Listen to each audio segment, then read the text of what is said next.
Get out of my house, or I will call the police. Those were the first words my own son said to me while I stood frozen on the front porch of the home I had spent 46 years paying for. My suitcase was already outside. My house keys no longer worked, and the neighbors were quietly watching through their windows.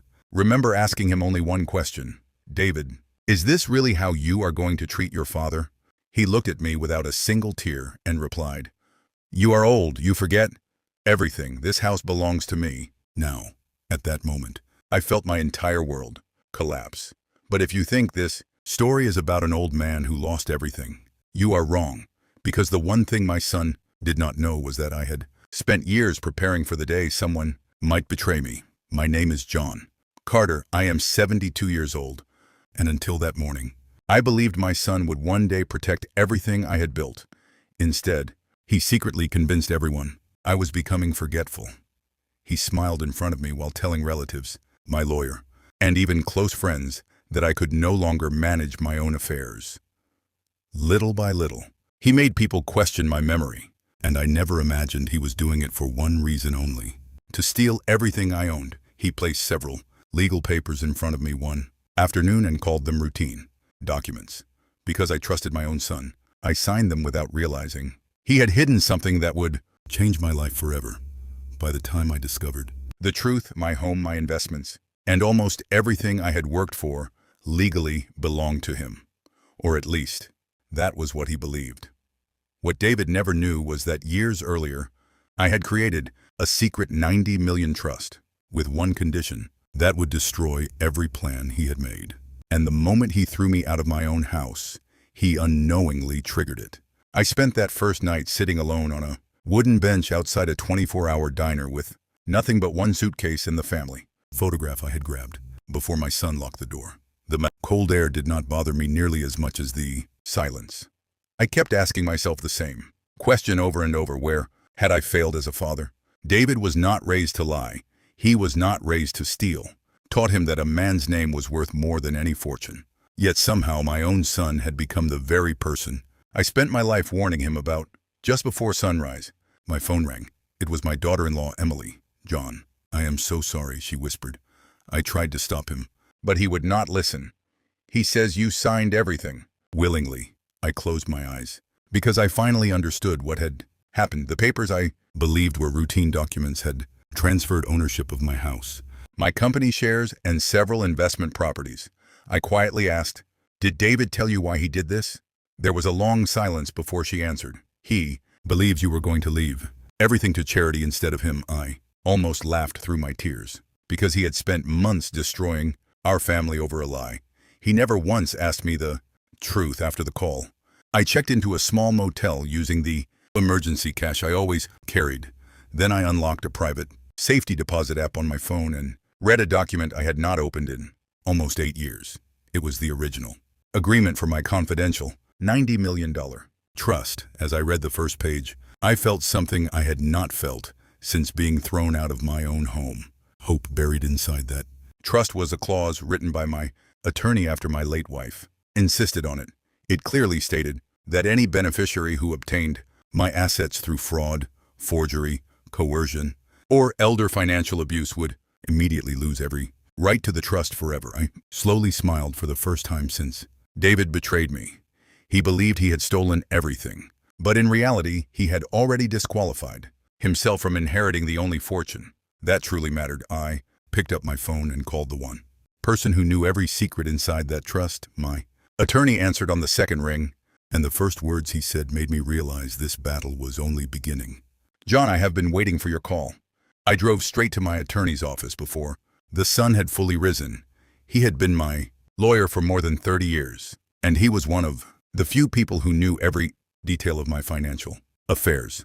The moment I walked into his office, he looked at my suitcase, then at my tired face, and quietly said, John, he finally did it, did he? I nodded without saying a word. He closed the office door, poured me a cup of coffee, and asked me to tell him everything from the forged documents to being locked out of my own home. I explained every painful detail without leaving out a single word. When I finished, he opened a thick folder marked Carter Family Trust and placed it on the table. Before we do anything else, he said, I need you to answer one Question: Did you willingly transfer your property to David? I replied without hesitation. Absolutely not. I believed I was signing routine maintenance papers. He slowly smiled. That smile confused me because I expected bad news instead. He turned the folder toward me and pointed to a paragraph I had not read in years. Your late wife insisted we include this clause. She was afraid that if anyone ever manipulated you in old age, the trust would protect everything you built. As I read the words, my hands began shaking. The clause was clear. Any beneficiary who gained assets through deception, forgery, undue influence, or elder financial abuse would immediately lose every right to the $90 million trust, and the trustees would have full authority to freeze every future distribution. My attorney looked directly into my eyes and quietly said, John, if we prove what David has done, he will not only lose the trust, he may also lose every asset he obtained through fraud. For the first time since my son threw me out of my own house, I realized I was not powerless. But before we could celebrate, my attorney's assistant rushed into the office holding a tablet. Sir, you need to see this immediately. She opened a real estate website, and my heart nearly stopped. There was my home, my family's home, already listed for sale.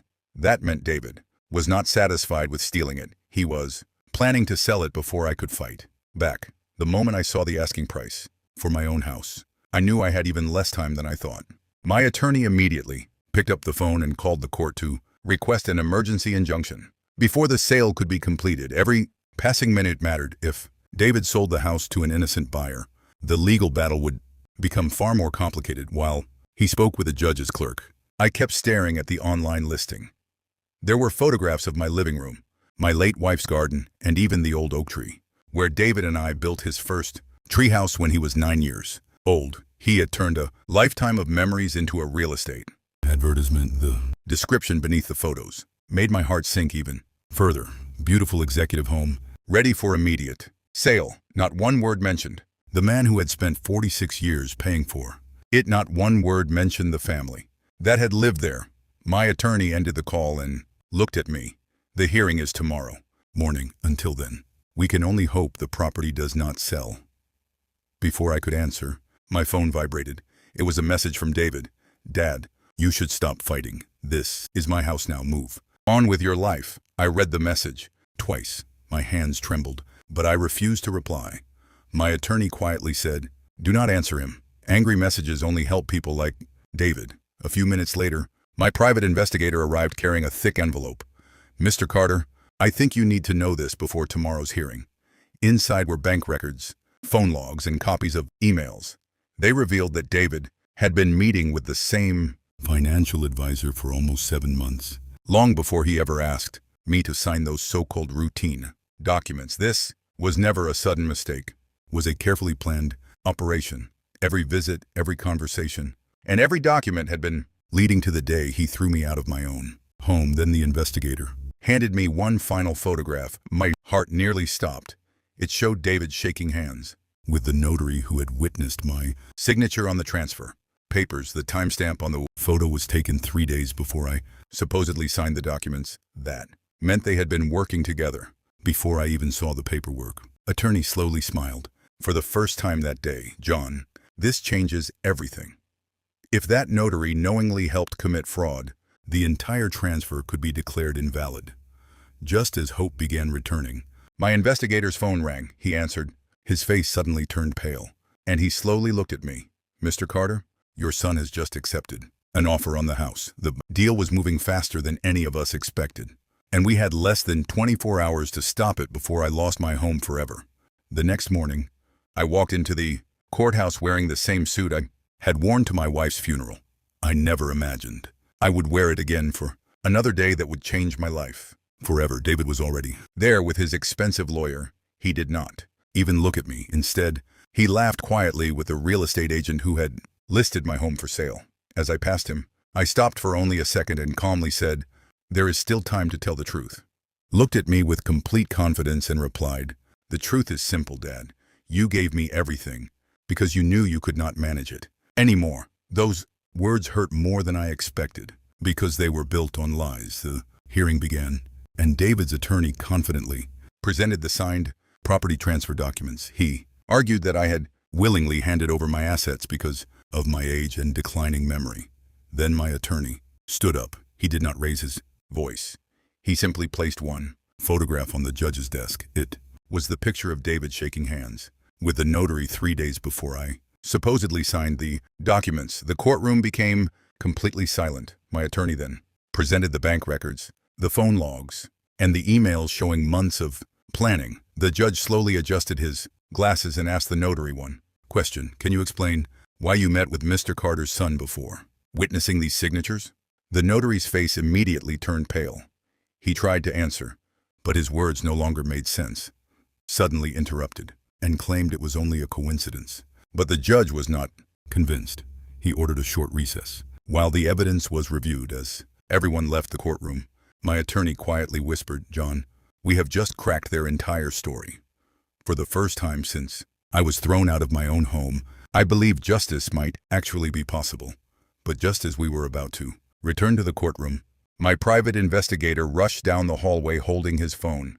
"John, you need to see this right now." I looked at the screen, and my heart nearly stopped. David had emptied one of my remaining investment accounts only 30 minutes before the hearing began. He knew the case was slipping away, and now he was making one final desperate move that could change everything.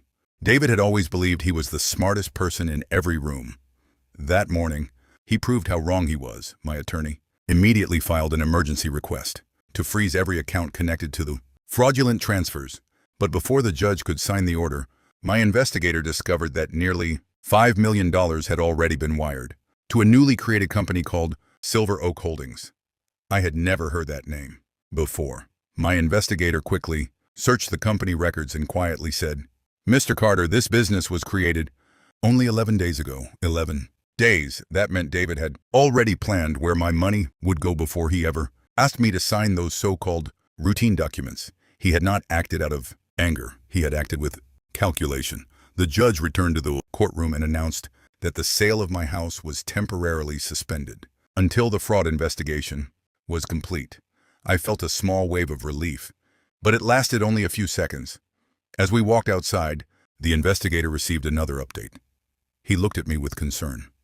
"John, the money did not stay in Silver Oak Holdings. It was transferred again less than an hour ago. Someone was moving the money through multiple companies to hide its trail." My attorney immediately contacted federal financial investigators because the case had now crossed into serious financial fraud. As we reviewed the transfer records, one transaction caught my attention. The final destination was a luxury penthouse in Miami that had just been purchased in cash. My heart sank because I already knew what that meant. David was preparing to disappear before the court could stop him. Then my phone vibrated. It was another message from my son. "You should have enjoyed retirement.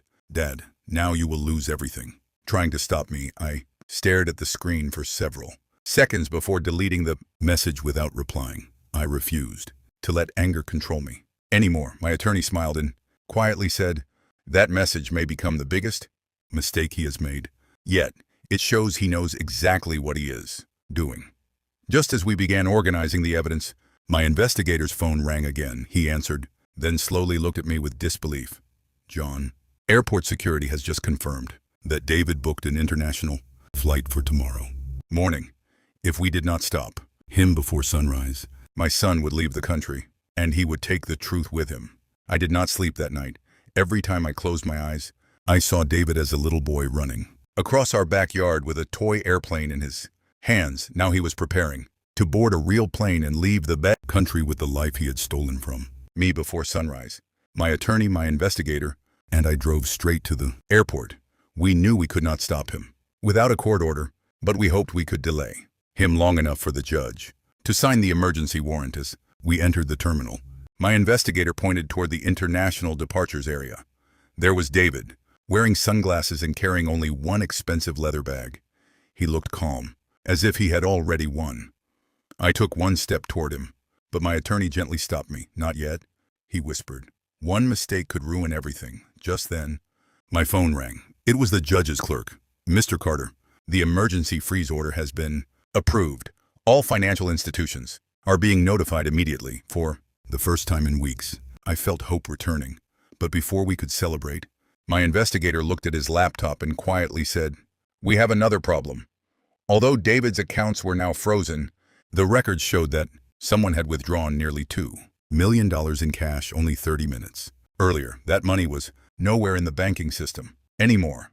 My heart sank. David had expected the freeze. He had prepared a backup plan. As we watched from a distance, he suddenly looked around the terminal as if he sensed someone was following him. Then our eyes met across the crowded airport. For several seconds, neither of us moved. I slowly walked toward him. He did not run. He simply stood there and waited. When I stopped in front of him, I quietly asked, "Was $68 million really worth losing your father?" He looked away before answering. "You never understood me." I shook my head. "No, David, you never understood what I spent my whole life trying to give you." Before he could reply, airport security officers began walking toward us with the court order in their hands. David's face changed. For the first time since this nightmare began, he finally realized he was no longer in control. But just as the officers reached him, a young woman rushed through the crowd, grabbed David's arm, and shouted, "We have to leave, right now." The moment I saw her face, I realized she was the person who had been helping my son from the very beginning. And everything I believed about this betrayal was about to change. The young woman pulled David toward the boarding gate so quickly that even the security officers hesitated for a second. She looked terrified, but not because she was afraid of being arrested. She looked like someone who had already prepared for this exact moment. "Come on," she shouted. "If we miss this flight, everything is over." David looked back at me for only a second. I could see doubt in his eyes. He wanted to say something, but before he could speak, the officers surrounded them and ordered both of them to stop. The woman immediately claimed she had done nothing wrong and introduced herself as Sophia Reynolds, a financial consultant. David insisted she had nothing to do with my family or my business, but my investigator quietly leaned toward me and whispered, "That is a lie. We have seen her name before." Within minutes, airport police escorted everyone into a private interview room. My attorney opened his laptop and searched through the evidence we had collected. After several minutes, he found exactly what he was looking for. There, on one of the company registration forms for Silver Oak Holdings, Sophia's electronic signature appeared beside David's. She was not an innocent bystander. She was officially listed as the company's financial director. When the investigators confronted her with the document, her confident smile disappeared. She refused to answer another question and immediately asked for a lawyer. David looked completely shocked. "Sophia, you told me your name would never appear on anything," he whispered. She refused to even look at him. At that moment, I realized something important. My son had trusted another person without asking a single question, just as I had once trusted him. The difference was that my mistake cost me my fortune. His mistake was about to cost him his freedom. As federal investigators continued searching Sophia's laptop, they uncovered dozens of encrypted messages discussing fake property transfers, hidden companies, and elderly victims from several different states. My heart sank because David was no longer involved in one family dispute. He had become part of something much larger. Then one investigator looked up from the screen and quietly said, "Mr. Carter, we believe your son is not the first wealthy parent she has targeted." David slowly turned toward Sophia with disbelief in his eyes. He finally understood that the woman he trusted may have been using him from the very beginning. But before anyone could question her further, another investigator rushed into the room holding a newly recovered email, and the sender's name made every person in the room fall silent. The investigator slowly placed the printed email on the table. Everyone in the room leaned forward as he read the sender's name. Aloud, my younger brother, Robert Carter. For a moment, I thought it had to be a mistake. Robert and I had built my company together in the early years before he retired. We had argued over business decisions many times, but he was still my brother. I quickly took the papers from the investigator and read the email with my own eyes. "David, do exactly what Sophia tells you. Your father has trusted people too easily his entire life. This is your chance to claim what should already belong to you." I felt as if the ground beneath me had disappeared. Own brother had secretly encouraged my son to betray me. I looked across the room at David. His face had turned completely white. "Dad, I swear, I did not know Uncle Robert was contacting Sophia behind my back. His voice sounded different this time. There was no arrogance left in it, only fear. The investigators searched deeper into Robert's communications and uncovered months of messages. They showed Robert introducing David to Sophia nearly 8 months earlier. He repeatedly told David that I was too old to manage my fortune and that the quickest way to secure his inheritance was to convince everyone I was mentally declining. My attorney quietly whispered, "John, this was never just a greedy son. This was a carefully organized conspiracy." Hearing those words hurt more than anything else so far. I had spent years believing family would always protect one another. Instead, the people closest to me had planned my downfall together. Then, the lead investigator opened another document and pointed to a payment. Record $2 million had already been transferred from David's stolen funds into an account controlled by Robert. That single transfer proved my brother had not been giving advice out of love. He had been getting paid. My heart broke all over again because betrayal from a son was painful, but betrayal from a brother cut even deeper. Just as the investigators prepared arrest warrants, my phone suddenly rang. The caller ID displayed only one name, Robert. I answered without saying a word. His first sentence made every person in the room freeze. "John, you should have stayed out of this, because now you have no idea what I am willing to do next." Robert's voice was calm, almost friendly, but that made his threat even more frightening.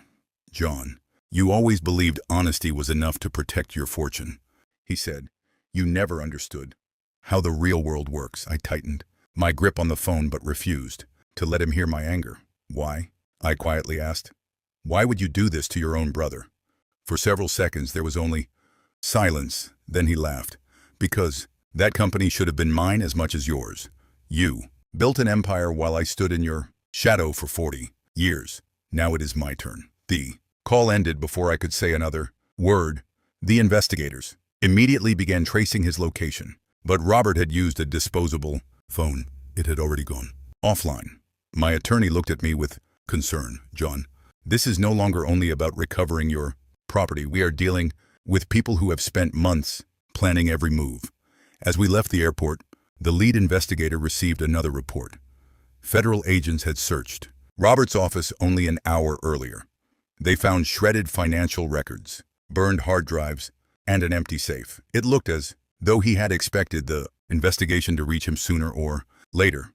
But one thing had been left behind by mistake. A handwritten notebook hidden between its pages was a complete timeline of the plan. The first entry was dated almost a year earlier.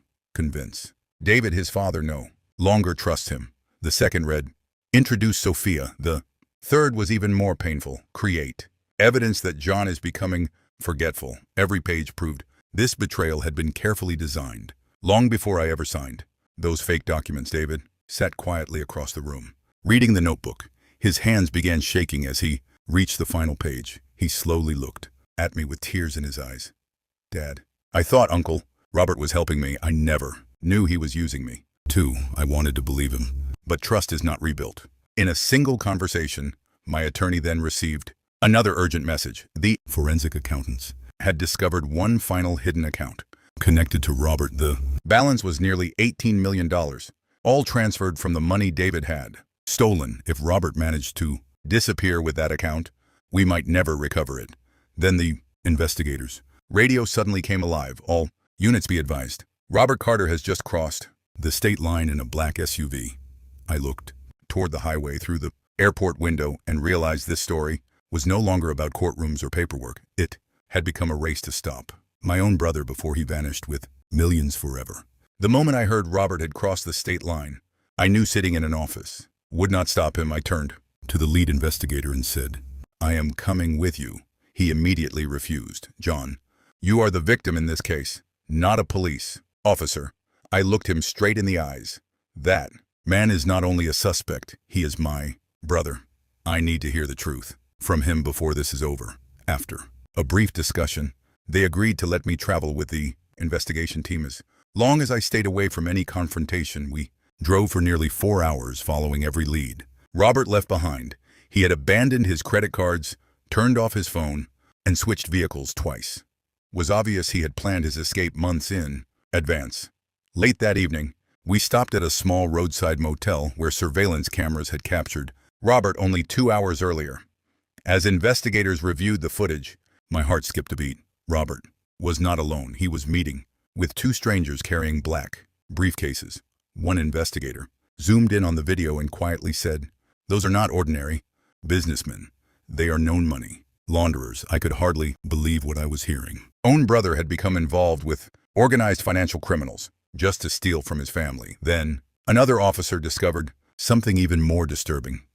Robert had checked into the motel using a fake name, but he forgot to hide the license plate of the rental car parked outside. Within minutes, the vehicle was traced to a private cabin deep in the mountains. The tactical team immediately began preparing for an early morning operation. As everyone organized equipment, my phone suddenly vibrated. It was a text message from an unknown number. There were only 9 words. "Dad, please do not let Uncle Robert find me first."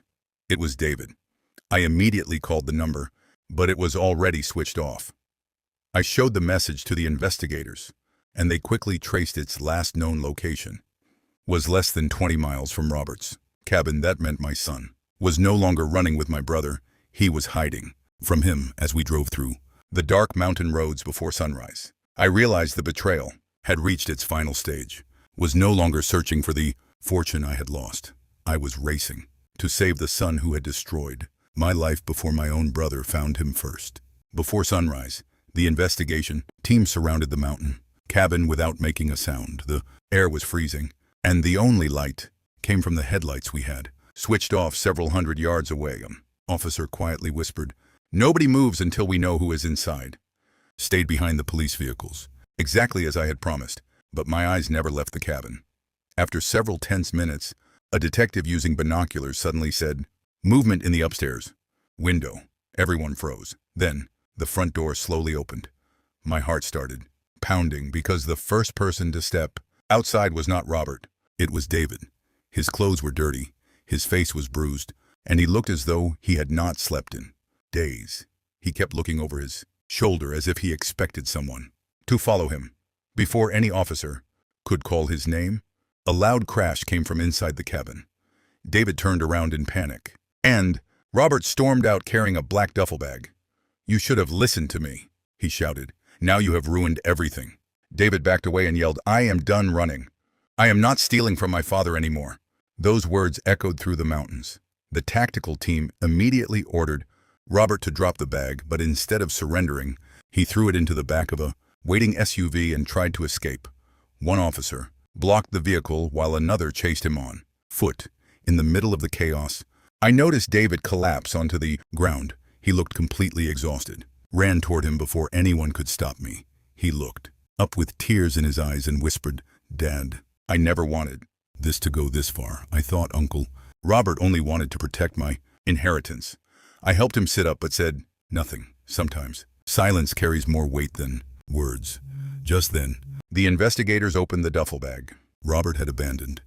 Inside were stacks of cash, property deeds, forged passports, and a small locked metal box. My attorney arrived only minutes later, looked at the box, and immediately recognized the seal. "John, this is your family's original trust archive." My heart nearly stopped.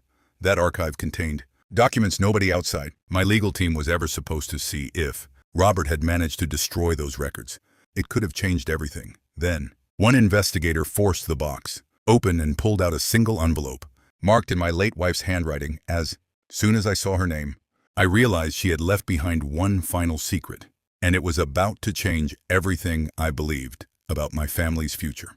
My hands trembled as I held the envelope. My wife's handwriting was unmistakable. She had written only 6 words across the front: "Open only if they betray you."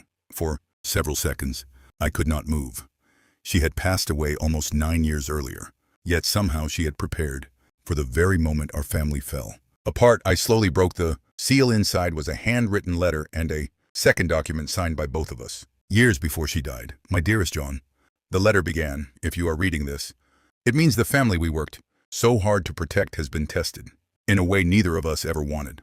Know this will break your heart, but promise me one thing: do not let anger decide the future of our family. Let truth decide it." Tears filled my eyes as I continued reading. She wrote that she had noticed Robert's jealousy long before. Either of us admitted it. She believed he loved us, but she also believed that envy had quietly taken root inside him. She even confessed that years before her death, she had insisted our attorney add one more confidential amendment to the $90 million trust without telling anyone, except the trustees. Immediately unfolded the second document. My attorney looked over my shoulder and suddenly whispered, "John, I completely forgot about this." The amendment clearly stated that if more than one family member conspired to commit fraud against the trust, the entire inheritance would immediately bypass every guilty beneficiary and be placed into a protected charitable foundation until the trustees decided otherwise. That meant Robert would receive nothing, David would receive nothing, and no one involved in the conspiracy could ever touch the trust again. I closed my eyes because I finally understood why my wife had been so careful. She was not trying to protect our money. She was trying to protect our family's values, even after she was gone. At that moment, the lead investigator walked toward us carrying another report. "Mr. Carter, we have arrested Robert less than 2 miles from here. He was trying to cross the river on foot." I quietly thanked God. But before anyone could celebrate, the investigator added one more sentence. "There is something else. Robert has agreed to cooperate, but he says there is one secret about your family that you still do not know." The moment I heard those words, I realized my brother's greatest betrayal might not have been stealing my fortune. It might have been hiding the truth from me for decades. Robert sat silently inside the interrogation room with his hands cuffed to the table. For the first time in my life, my younger brother looked small and defeated. When I entered the room, he did not look at me immediately. He stared at the floor for several long seconds before finally whispering, "John, I never wanted it to end like this." Pulled out a chair and sat across from him. "Then tell me the truth." I calmly replied, "No. More lies." He slowly nodded and took a deep breath. "You always believed I became jealous after your company became successful." That was true. But it was not where this story began.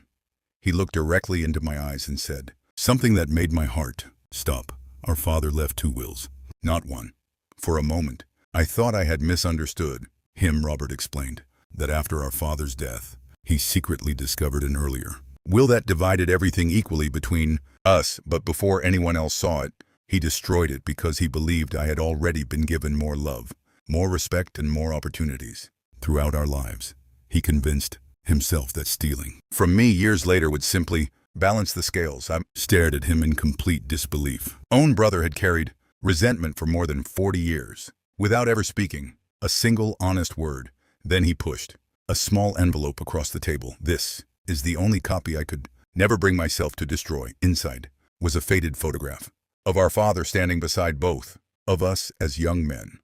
On the back he had written, "Take care of each other. When I am gone, you will only have one another." My eyes filled with tears, because the very last wish our father ever wrote had been shattered by greed. Robert quietly began crying. "John, I do not expect forgiveness. Only want you to know that David was never supposed to become part of this."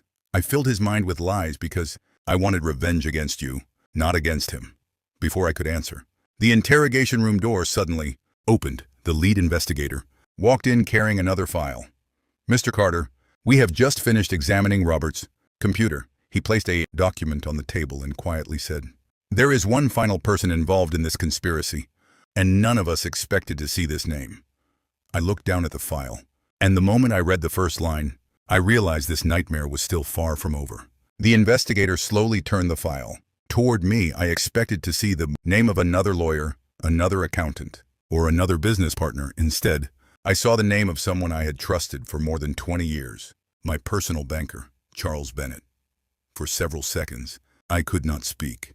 Charles had handled nearly every major financial transaction I had made since retiring. He attended family celebrations. He even came to my wife's funeral. How could he possibly be involved?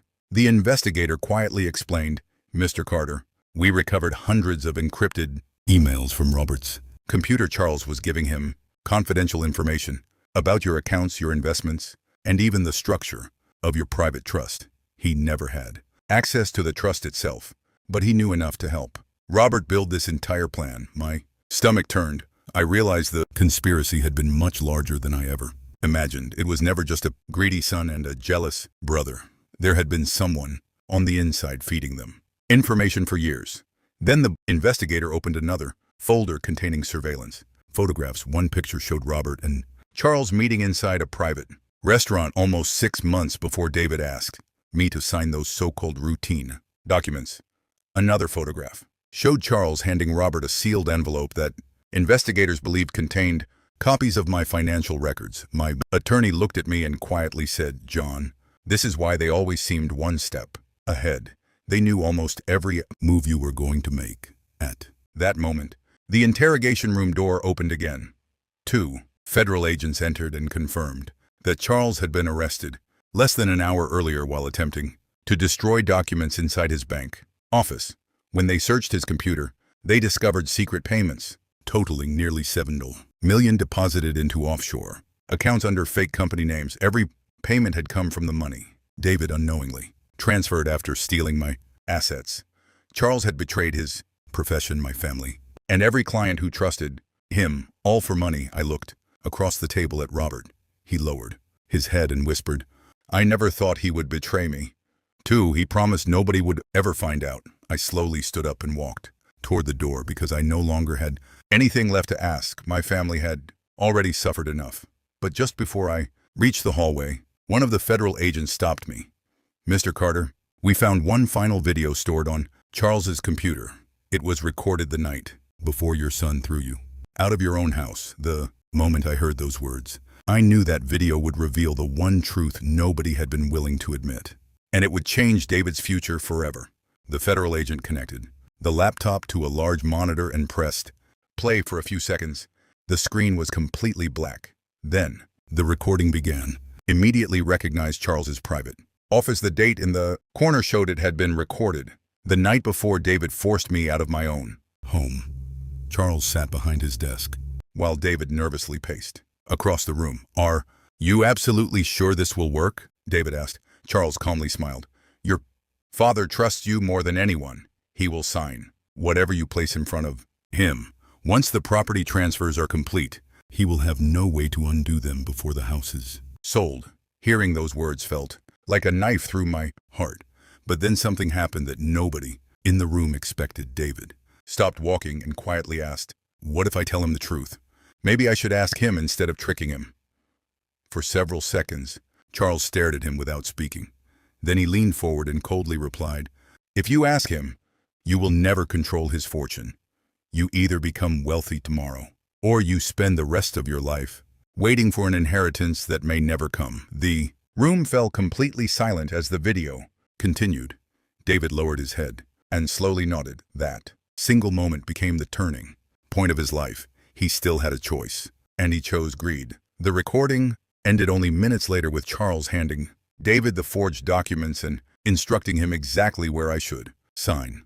When the screen went dark, no one said a word. David was sitting across the room with tears running down his face. "Dad, I almost walked away that night," he whispered. "I knew it was wrong, but I listened to him instead of listening to my conscience." I closed my eyes because the video answered the question that had haunted me for months. My son had been manipulated, but he had also made his own decision. No one forced his hand. Then the lead investigator received another urgent phone call. He listened for several seconds before looking directly at me. "Mr. Carter, we have recovered nearly every stolen asset, except one." My attorney immediately asked, "How much is still missing?" The investigator quietly replied, "Almost $12 million, and according to our evidence, only one person knows where it is hidden." Every eye in the room slowly turned toward Robert. Robert slowly looked around the room before letting out a long, exhausted sigh. For the first time since his arrest, he seemed to understand that there was no escape left. "You want the $12 million?" he quietly asked. "I will tell you where it is. But first I need to tell my brother something I should have said. 40 years ago." The investigators remained silent, while I stared at the man who had once been my closest friend. He looked older than I had ever seen him. "John," he whispered, "I spent my entire life blaming you for my failures. It was easier to hate your success than to face my own mistakes. Every bad decision I made began with jealousy, and by the time I realized what I had become, it was already too late." I listened without interrupting because excuses no longer mattered, only the truth did. Robert reached into his jacket pocket, and two officers immediately stepped forward. He slowly removed a small brass key and placed it on the table. This opens a private safety deposit box in Denver. The remaining $12 million is not in cash. It is stored as bearer bonds and legal documents. I hid them there because I never trusted Charles or Sophia. The lead investigator quickly verified the box number, and within minutes, a federal team was dispatched to secure it. Attorney quietly leaned toward me and smiled. If Robert is telling the truth, we may recover every remaining dollar. For the first time in months, I felt the weight on my shoulders becoming lighter. But before anyone could celebrate, Robert lowered his head again and softly said, "There is one more thing." He looked directly at David. "I lied to you from the very beginning. I kept telling you your father never loved you because I wanted you to become angry enough to help me. I knew if the two of you stayed close, I would never have a chance to touch his fortune." David's face collapsed. He covered his eyes with both hands and began crying. "Dad, all those years I thought you trusted the company more than me. They were lies." I walked across the room and stood beside him, but I did not speak. Sometimes the deepest wounds need silence before they can heal. Just then, the lead investigator's phone rang again. He answered, then looked at us with a smile that none of us had seen since this nightmare began. "The federal team has reached the safety deposit box." He paused for a moment before adding, "But what they found inside was even more valuable than the missing $12 million. The lead investigator placed his phone on speaker so everyone in the room could hear the update. "Mr. Carter, the safety deposit box has been opened." My heart was pounding so loudly I could barely hear the rest of his words. "The $12 million is here exactly as Robert described, but there is something else inside." The room fell silent as the investigator continued. "There are 3 sealed envelopes, a leather journal, and an original video recording." My attorney immediately frowned. "A video?" The investigator replied, "Yes, and according to the label, it was recorded by your late wife only weeks before she passed away." For a moment, I forgot about the money completely. I would have traded every dollar I owned just to hear my wife's voice one more time. The evidence was flown back under federal protection, and by the following evening, we gathered inside my attorney's office. The first envelope contained detailed records proving that every remaining stolen asset had now been recovered. The second contained handwritten notes from my wife, explaining why she wanted the trust. Structured exactly as it was, she wrote, "Money does not destroy families. Greed does. If our son ever loses his way, do not save his fortune, save his character." I struggled to continue reading through my tears. Then, my attorney carefully inserted the old memory card into a computer. The screen flickered, and suddenly there she was. Wife smiled gently into the camera exactly as I remembered her. "John," she softly began, "if you are watching this, I am no longer with you. That thought breaks my heart, but I know you are stronger than you believe. If David has made terrible choices, remember that children sometimes lose their way before they find the road home. Do not protect him from the consequences of his actions, but never stop loving him as your son." The room became completely silent. Even the investigators lowered their heads in respect. Then she looked directly into the camera one last time and said, "The greatest inheritance we leave our children is not money. It is the example of who we choose to become." The video ended, and no one spoke for several minutes. David was openly crying. My attorney quietly closed the laptop and whispered, "John, your wife may have saved this family even after her passing." Just as I thought the nightmare had finally reached its end, my assistant hurried into the office holding an official court notice. "Mr. Carter, the judge has scheduled one final hearing tomorrow morning." I looked at the envelope in confusion. What is left to decide? My attorney slowly opened the notice, read the first page, and looked at me with surprise. "John, tomorrow's decision will determine who legally controls the $90 million trust forever." The courtroom was completely full the next morning. Reporters lined the hallway, and every seat inside was occupied because the case had become national news. It was no longer only about fraud or stolen property. It was about a family empire worth $90 million and the question of who, if anyone, deserved to inherit it. I quietly took my seat while David sat several rows behind me with his attorney. Unlike the confident man who had thrown me out of my own home. He now looked exhausted and ashamed. Robert entered wearing prison clothing and handcuffs. He never once looked in my direction. When the judge entered, the entire courtroom stood. He carefully reviewed weeks of evidence, including the forged signatures, the financial fraud, the hidden companies, the recovered assets, and my late wife's recorded message. After nearly an hour, he finally spoke. This court has determined that Mr. John Carter was the victim of an organized conspiracy involving elder financial abuse, fraud, and forgery. The room fell completely silent. He continued. Every property transfer, every forged document, and every fraudulent transaction is hereby declared legally void. I closed my eyes for a moment, because my home, my company, and every stolen asset officially belonged to me again. Then the judge picked up the final file marked Carter Family Trust. The trust contains a valid clause permanently disqualifying any beneficiary who attempts to obtain its assets through fraud or coercion. He looked directly at David before continuing. Therefore, the court rules that David Carter is legally removed as a beneficiary of the trust. David slowly lowered his head and quietly closed his eyes. He did not argue. He did not protest. He simply accepted the consequences of his own choices. Then, the judge turned toward me. Mr. Carter, the trust remains entirely under your control. You alone will decide its future.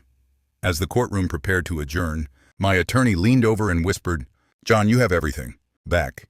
You can simply go home." But I remained seated because something inside me still felt unfinished. I had recovered my fortune, but I had not yet decided what kind of father I wanted to be. Then David slowly stood up and asked the judge for permission to speak. His voice shook as he looked directly at me. "Dad, before this courtroom closes forever, there is one truth I have never had the courage to tell you." The moment those words left his mouth, I realized the most important part of this story had not happened in a courtroom. It was about to happen between a father and his son.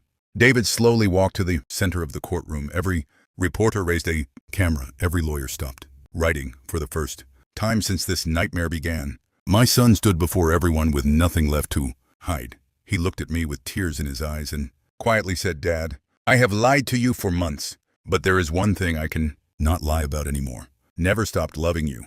The courtroom became completely silent. He continued, "I convinced myself that you trusted your business more than your family. Uncle Robert kept telling me you would leave everything to charity, and that I would spend my life proving I was never good enough." I believed him, because I was jealous of the company you built, instead of appreciating the sacrifices you made for me. His voice began to shake. "The day I threw you out of your own house, I watched you pick up that old suitcase, and for 1 second I wanted to run after you, but my pride was stronger than my conscience. That one decision destroyed everything." I could see genuine regret on his face, but regret could never erase what had happened. The judge quietly asked, "Mr. Carter, is there anything else you wish to say?" David nodded. "Yes, Your Honor, I do not want the $90 million trust anymore. Do not want the house. Do not want the company. I only want one chance to earn my father's respect again, even if it takes the rest of my life." Those words echoed through the courtroom. No one spoke. My attorney leaned toward me and whispered, "John, you are not required to respond today." But I slowly stood up anyway, looked directly at my son and calmly said, "David, money can be returned. Property can be recovered. But trust is rebuilt one honest day at a time. If you truly want another chance, you will not earn it with more promises. You will earn it with your actions." David quietly nodded as tears rolled down his face. "I understand, Dad." The judge officially closed the case, and reporters rushed toward the exit to announce the verdict to the world. As I prepared to leave the courtroom, my phone suddenly vibrated. It was a message from the chairman of my company's board. There were only 2 short sentences. "John, we need you at headquarters immediately. Someone has just attempted to hack the trust's financial system." My heart skipped a beat because after everything we had survived, I realized there was still one enemy we had not found. I drove straight from the courthouse to my company's headquarters without stopping. The board members were already waiting inside the conference room, and the atmosphere felt heavier than anything I had experienced during the trial. The chairman stood as soon as I entered. "John, we stopped the attack before any money was transferred, but someone tried to gain full access to the $90 million trust. Less than 20 minutes after the court announced its decision, my attorney immediately asked, "From where?" The company's cybersecurity director projected a map onto the large screen. The hackers routed their connection through several countries, but our forensic team traced the final command to a computer located inside the United States. Everyone stared at the screen as another file appeared. The registered owner of the internet account was not Robert, not Charles, not Sophia. It belonged to a technology consulting company none of us had ever heard of. Then, one of the analysts quietly said, "Sir, this company was created only 3 weeks ago. The timing was too perfect to be a coincidence." My investigator began reviewing the company's records and suddenly froze. "John, look at the list of shareholders." I leaned closer to the monitor. My heart skipped a beat. The company had only one investor, a mysterious private trust established 6 months earlier under the name Crown Legacy Holdings. No photographs, no public directors, no physical office, just millions of dollars moving through shell companies. The deeper we searched, the stranger everything became. The cybersecurity director then opened the final server log. "Whoever attempted this hack knew the exact structure of your trust. They even knew security questions that were never stored online." My attorney slowly removed his glasses. "That information exists in only 3 places: my office, your private records, or inside the original trust archive." The room fell silent. Someone had access to information that should have been impossible to obtain. Just then, my assistant rushed into the conference room carrying a sealed package. "Mr. Carter, this arrived by courier 5 minutes ago. There is no return address." I carefully opened the envelope. Inside was a single flash drive and one handwritten sentence. "You stopped your brother, but you still have not found the person who started everything." The moment I read those words, I realized this nightmare had never truly been about Robert at all. Someone far more dangerous had been watching my family from the very beginning. I stared at the flash drive for several seconds before handing it to our cybersecurity director. "Open it on an isolated computer." My attorney immediately said, "If someone sent this, they may also be trying to destroy evidence." Within minutes, the file was safely loaded onto a secure system. The screen remained black for a few moments before a distorted voice began speaking. "John Carter, if you are watching this, it means Robert failed." Every person in the conference room froze. The speaker's face was hidden by darkness, and the voice had been digitally altered. "You believe your family's betrayal was about money. You are wrong. It was only the first step." The recording then displayed old photographs of my company, taken more than 30 years earlier, pictures I had never released publicly. There were images of my first warehouse, my earliest business partners, and even private family gatherings. My heart began racing because whoever created this video had been watching my life for decades. The mysterious voice continued. "Your brother was easy to manipulate. Charles was easy to buy. Sophia was easy to recruit, but none of them understood the real objective." The screen suddenly switched to a scanned document bearing my late father's signature. At the top was one sentence that made my blood run cold. "Carter Industrial Expansion Agreement, Confidential." I had never seen that document before. The voice calmly said, "Your father made a decision many years ago that created fortunes for some families and destroyed others. We have waited a long time for this moment." The video ended without revealing a name or location. The room remained silent until my investigator finally whispered, "John, this does not look like a random criminal organization. This looks personal." Before I could answer, my attorney received an urgent call from the federal task force. He listened carefully before hanging up and slowly turned toward me. The fingerprints recovered from the flash drive belonged to someone who officially died 26 years ago. No one spoke. My investigator quietly asked, "How can a dead man send a package?" The federal agent took a deep breath before answering, "Because according to our records, he may never have died at all." At that moment, I realized everything we had uncovered so far was only the surface of a secret that had been buried long before my son ever betrayed me. I barely slept that night. Every answer we uncovered seemed to create 2 more questions. My son had betrayed me.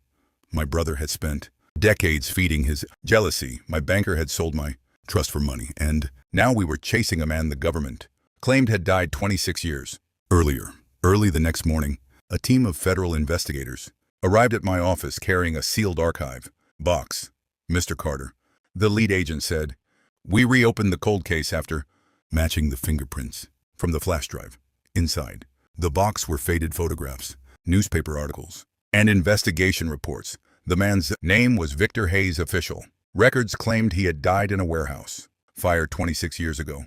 But the evidence inside the file told a different story. No body had ever been identified. The death certificate had been issued based only on circumstantial evidence." My attorney quietly whispered, "Someone wanted the world to believe Victor Hayes was dead." The investigators then showed me an old business contract signed by my late father, and Victor Hayes had once owned 30% of a manufacturing company that eventually became part of my business empire.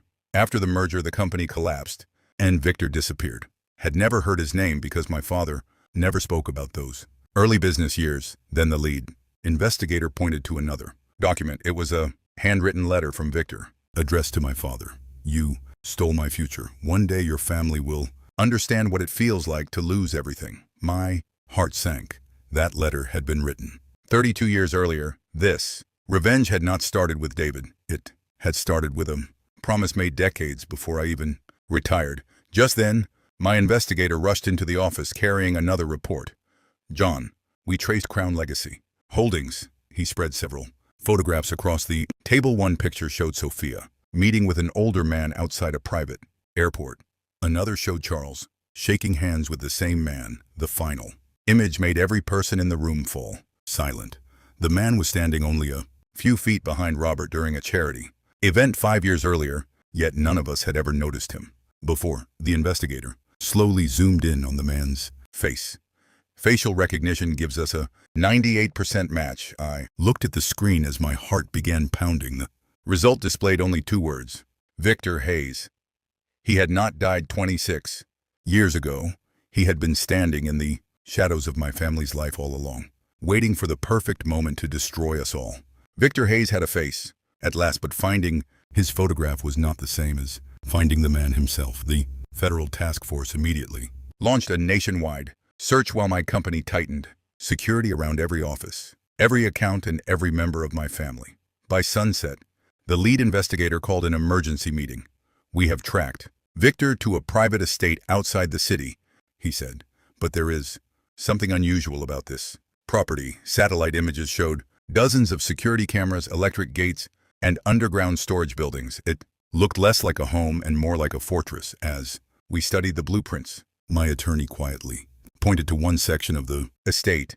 This underground vault was built only 2 years ago. The investigators believed Victor had been storing documents there for decades, waiting for the right moment to use them against my family. Before the tactical team moved in, the lead agent turned to me. "John, we need you to stay behind. This operation could become dangerous." I nodded.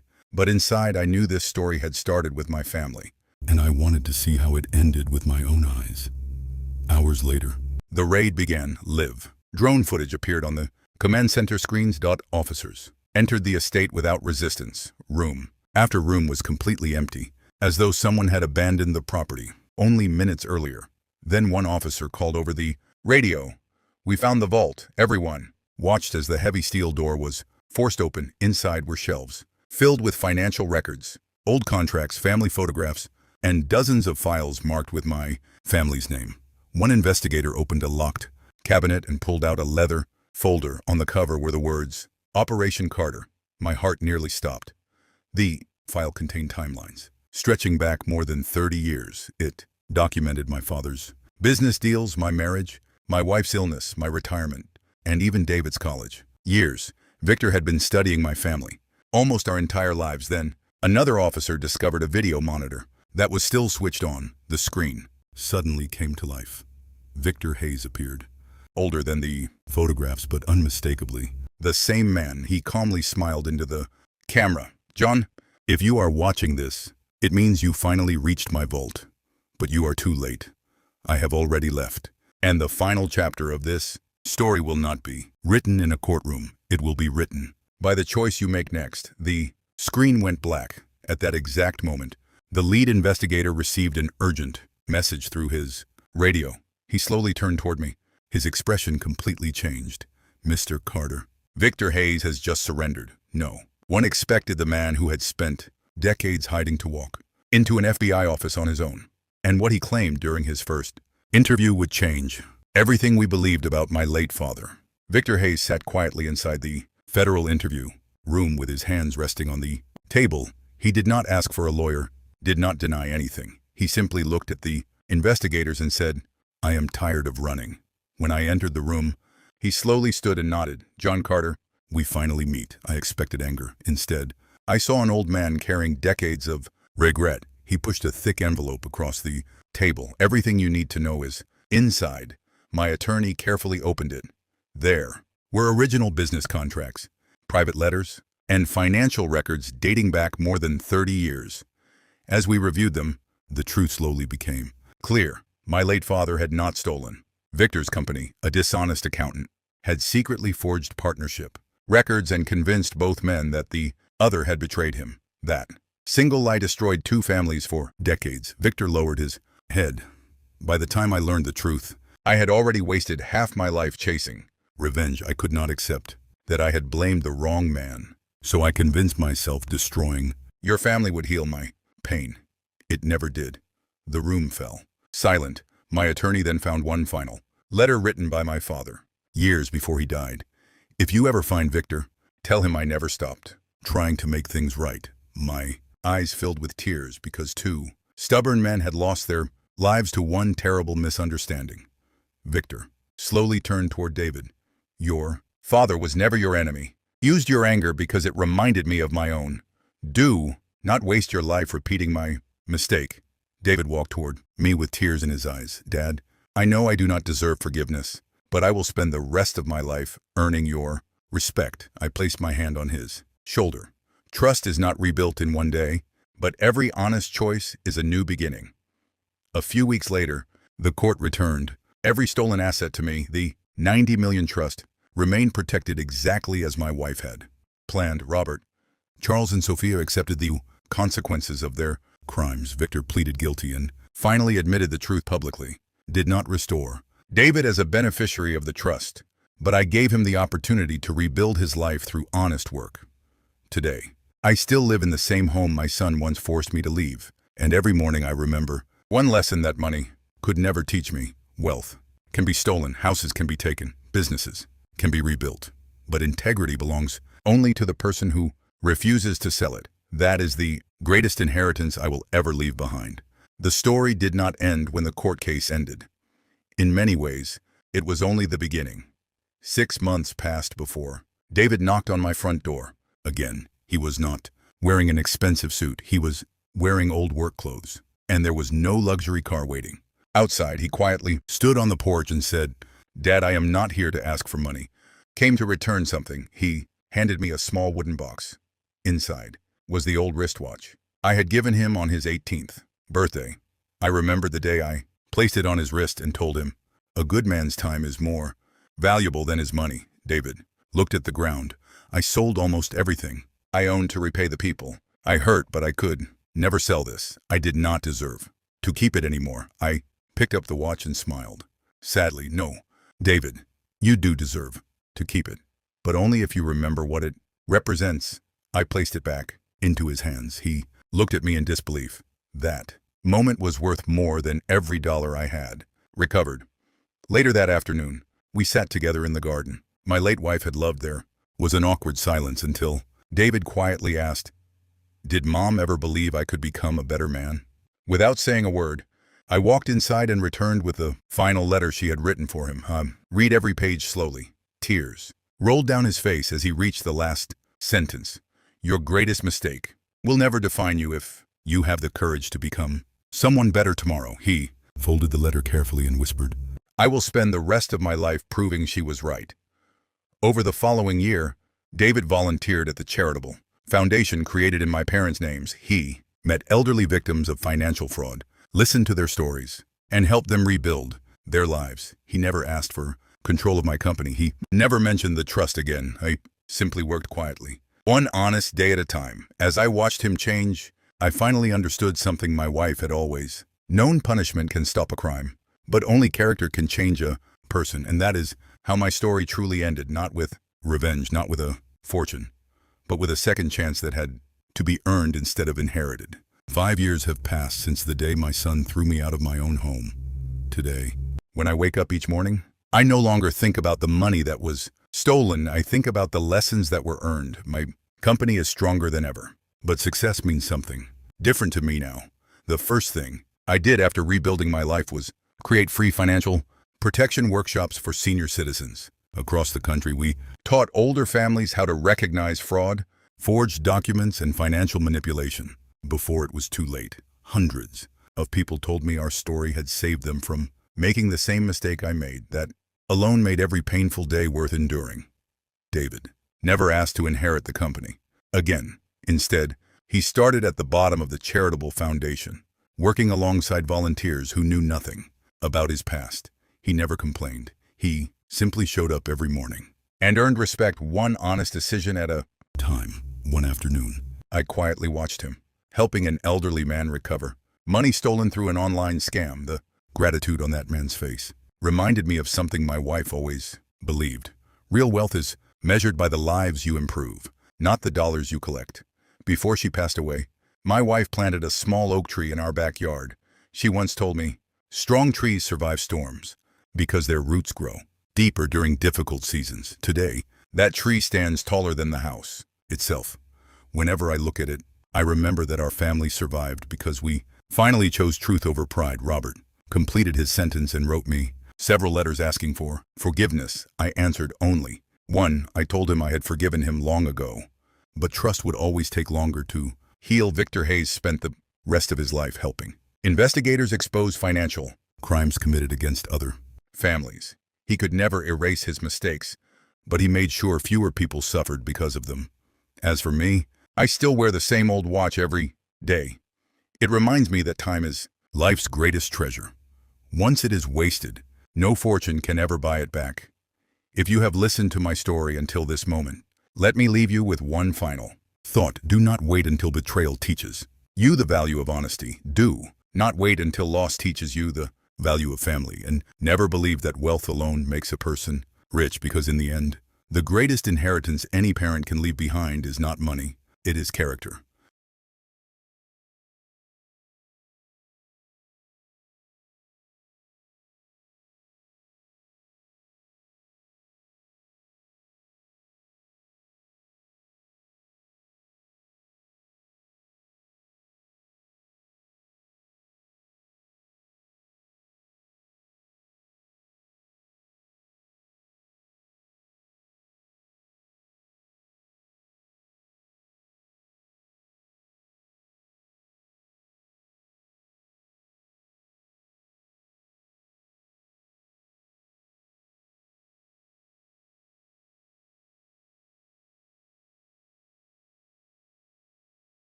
One year after everything had settled, I received a handwritten letter with no return address. I almost threw it away, thinking it was another request for money or another reminder of the past. But something told me to open it. Inside was a single page. "Mr. Carter, you do not know me, but your story saved my father from signing away his life savings. After watching your interview, our family discovered forged documents prepared by someone we trusted. You will never know how many lives your courage has protected."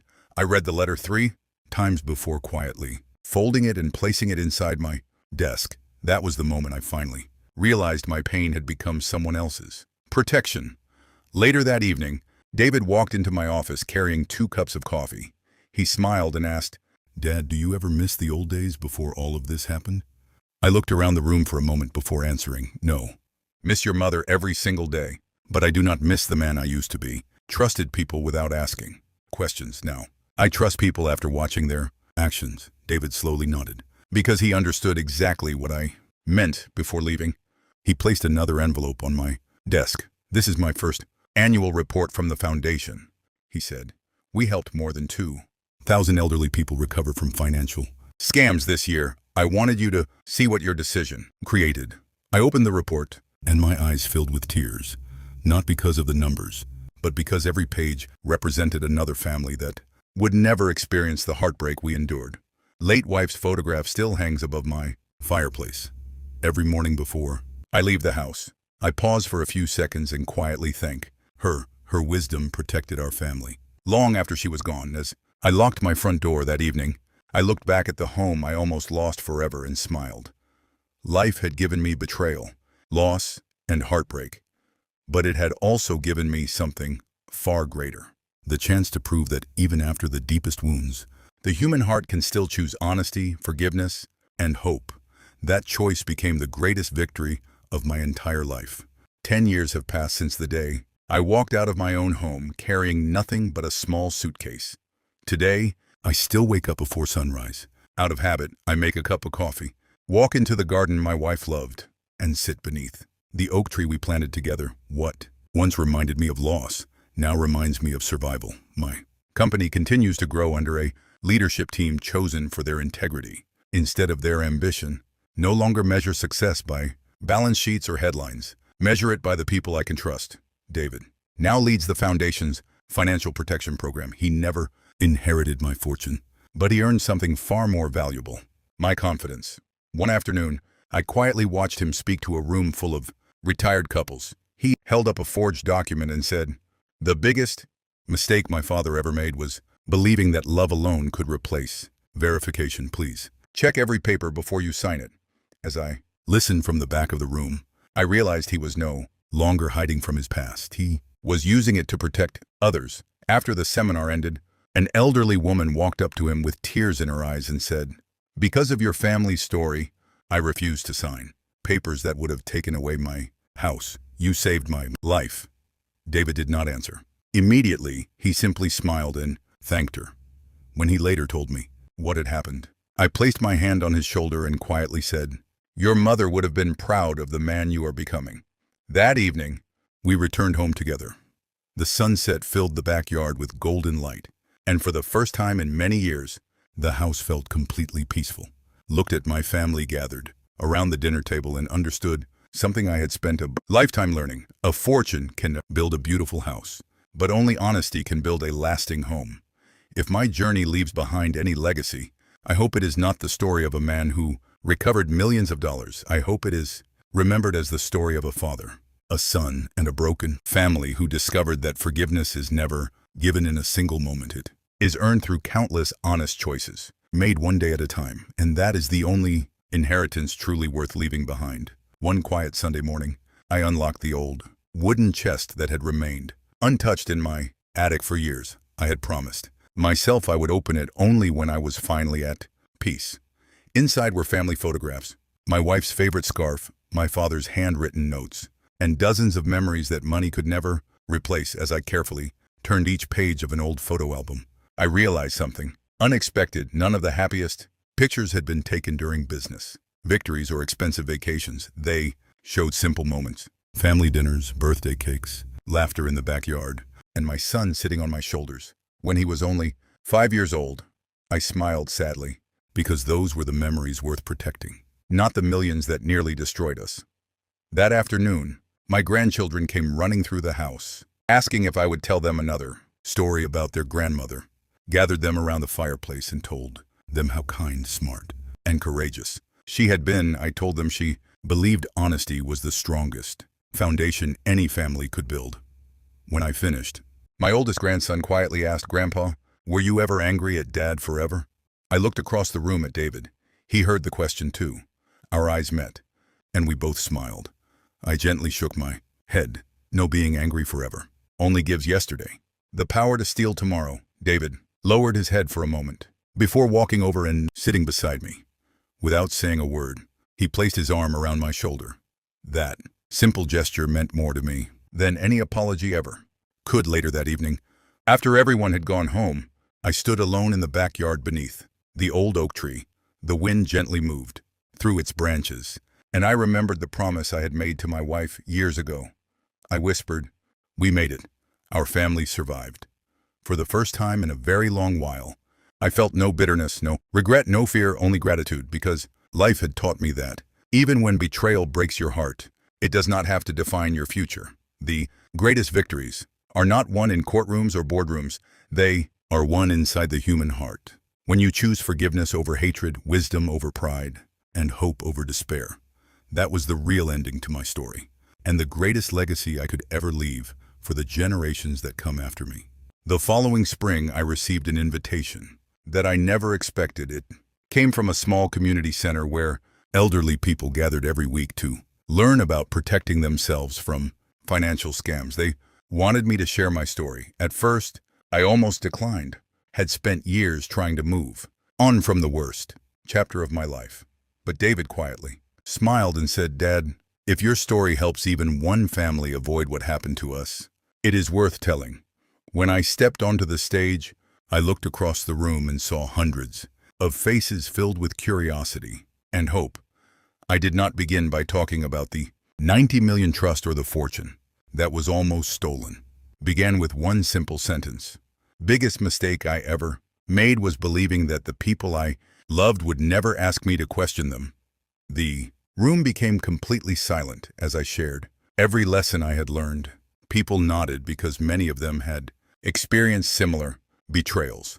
One elderly gentleman stood up and admitted that his own nephew had recently pressured him to sign documents without reading them. After hearing my story, he decided to ask a lawyer first, and those papers turned out to be fraudulent. The audience applauded, but I quietly reminded them, "Do not thank me. Thank the truth. It always protects those willing to face it." After the event ended, a young reporter approached me and asked, "Mr. Carter, after everything you lost and recovered, what do you consider your greatest success?" I smiled before answering, watching my son become a man of integrity. The next morning, that interview spread across the country.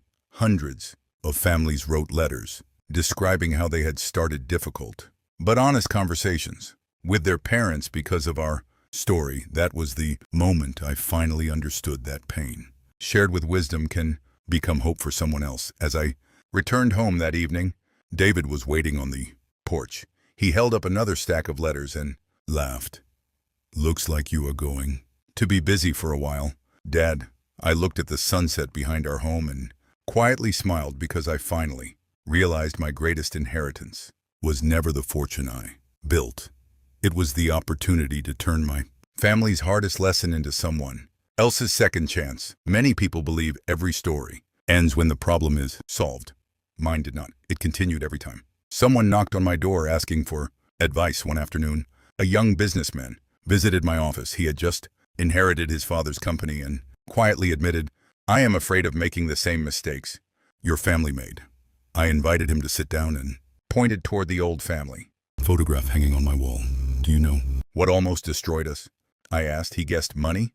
I smiled and gently shook my head. "No." Silence. We stopped talking honestly to each other long before anyone stole a single dollar. For the next 2 hours, we spoke about leadership, family, and responsibility instead of investments or profits. Before leaving, he thanked me and said, "You probably saved my relationship with my brothers today."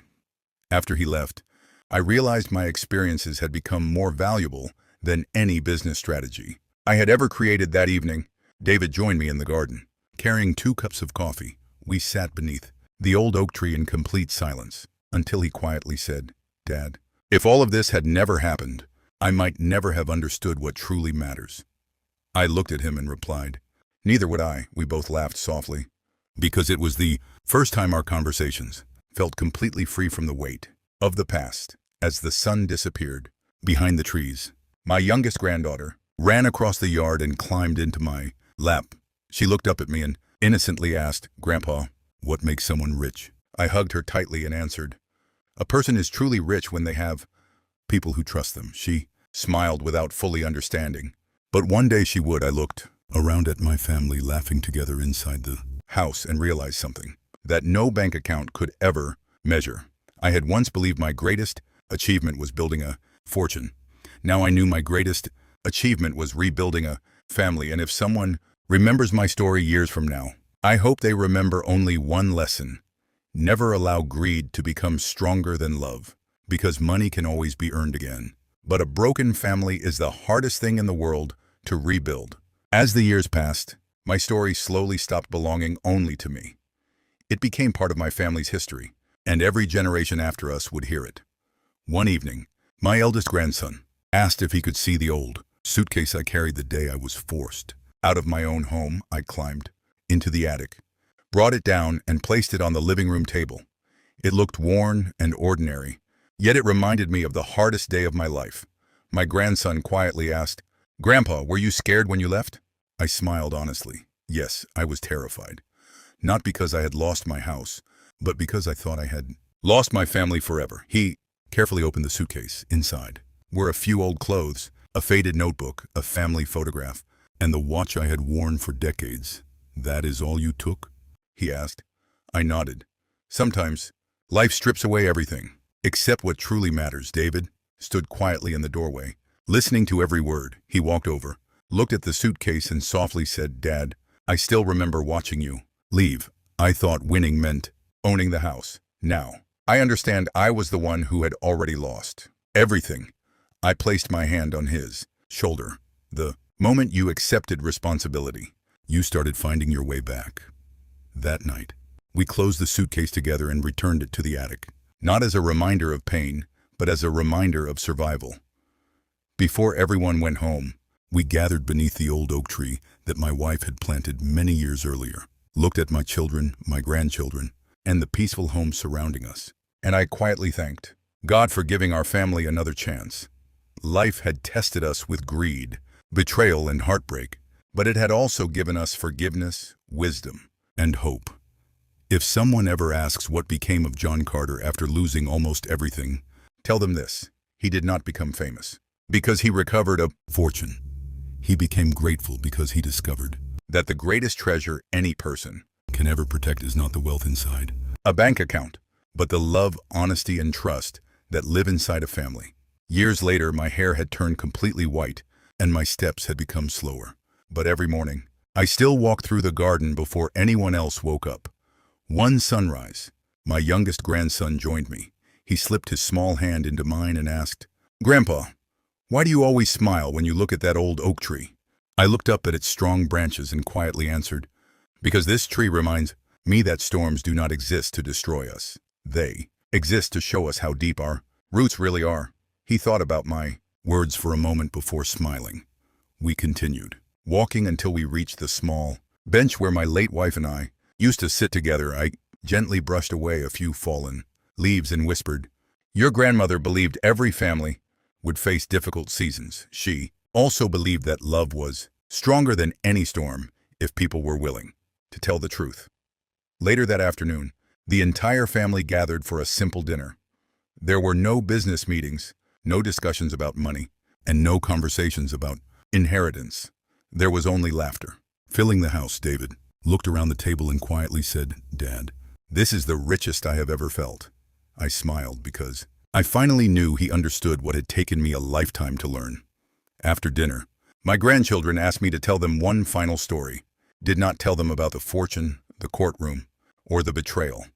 I told them about kindness, second chances, and the importance of protecting the people you love with honesty instead of pride. As the evening came to an end, I walked onto the porch and looked back. Through the window, my family was laughing, together under the same roof that had once been filled with anger. At that moment, I realized my journey had come full circle. I had nearly lost everything that mattered, but by choosing forgiveness instead of revenge, I gained something far greater than wealth. Gained peace. If these are the last words anyone remembers from my story, I hope they remember this: do not spend your life chasing money while neglecting the people who stand beside you. Fortunes rise and fall, houses can be rebuilt, businesses can begin again, but a family that learns to forgive becomes a legacy that no one can ever steal. That is the greatest victory of my life, and it always will be. One autumn evening, I found myself sitting alone on the front porch, watching the sun disappear behind the hills. The house was quiet, but it was the kind of quiet that brings peace instead of loneliness. I thought back to the day I had walked away from this very home carrying nothing except a small suitcase and a broken heart. At that time, I believed my life was over. I never imagined I would one day return, not only with my home restored, but with my family slowly healed. David walked outside, carrying 2 cups of coffee. He handed one to me and smiled. "Dad, do you ever wish none of this had happened?" I looked across the yard where my grandchildren were laughing beneath the old oak tree. "Every painful moment changed us," I replied. "If I erase the pain, I might also erase the lessons that brought us back together." He nodded quietly, because he finally understood. That evening, my oldest granddaughter brought me a school notebook. "Grandpa, my teacher asked us to write about our hero. Will you help me?" I gently laughed. "I think you should choose someone else." She immediately shook her head. "No, my hero is the man who lost everything and still chose forgiveness." Those simple words touched my heart more deeply than any business award I had ever received. I helped her write only one sentence. "Real strength is shown by the person who chooses kindness, when life gives them every reason to choose hatred." Before going to bed, I walked through every room in the house. I paused in front of my wife's photograph and quietly thanked her once again. Her wisdom had guided us long after she was gone. As I switched off the lights, I realized this house no longer represented the place where my family fell apart. It had become the place where we found one another again. If someone ever asks what happened after my fortune was returned, tell them this: the money was never the ending. The ending was watching a broken son become an honest man, a wounded father become a wiser one, and a family discover that love grows strongest after it survives its greatest test. That is the story I will carry for the rest of my life, and it is worth more than every dollar I ever earned. One winter morning, I stood by the living room window watching snow quietly cover the garden. The old oak tree stood strong, just as it always had. My youngest grandson walked over and asked, "Grandpa, why do you always look at that tree before you start your day?" I smiled and replied, "Because every branch reminds me that life keeps growing, even after the hardest storms." He nodded, although I knew he would not truly understand until he was older. Later that afternoon, my family gathered to celebrate my birthday. There were no expensive gifts or grand speeches, just homemade food, laughter, and the people I loved sitting around one table. As I looked at each face, I realized this was the fortune I had almost lost forever. David stood up holding a small wooden frame. "Dad, this is for you." Inside was an old family photograph, taken years before everything fell apart. On the back he had written, "Thank you for giving me a second chance to become the son I should have been." For a moment, I could not speak. I simply stood up and hugged him. That embrace healed wounds that words never could. After dinner, my grandchildren asked me what the secret to a happy life was. I looked around the room before answering. "Work honestly, love your family, forgive when people truly change, and never allow money to become more important than your character." Everyone became quiet because they knew those words had been written by experience, not imagination. Before going to bed, I walked through the house one final time. I touched the old staircase, the front door, and the kitchen table where so many memories had been made. Then I stopped in front of my wife's photograph. "We did it," I whispered. "Our family found its way home." As I turned off the lights, I felt a peace that no amount of wealth could ever buy. My story began with betrayal, and it nearly ended with hatred. But instead, it ended with wisdom, because I learned that the richest person is never the one who owns the most. It is the one who goes to sleep surrounded by love, respect, and a clear conscience.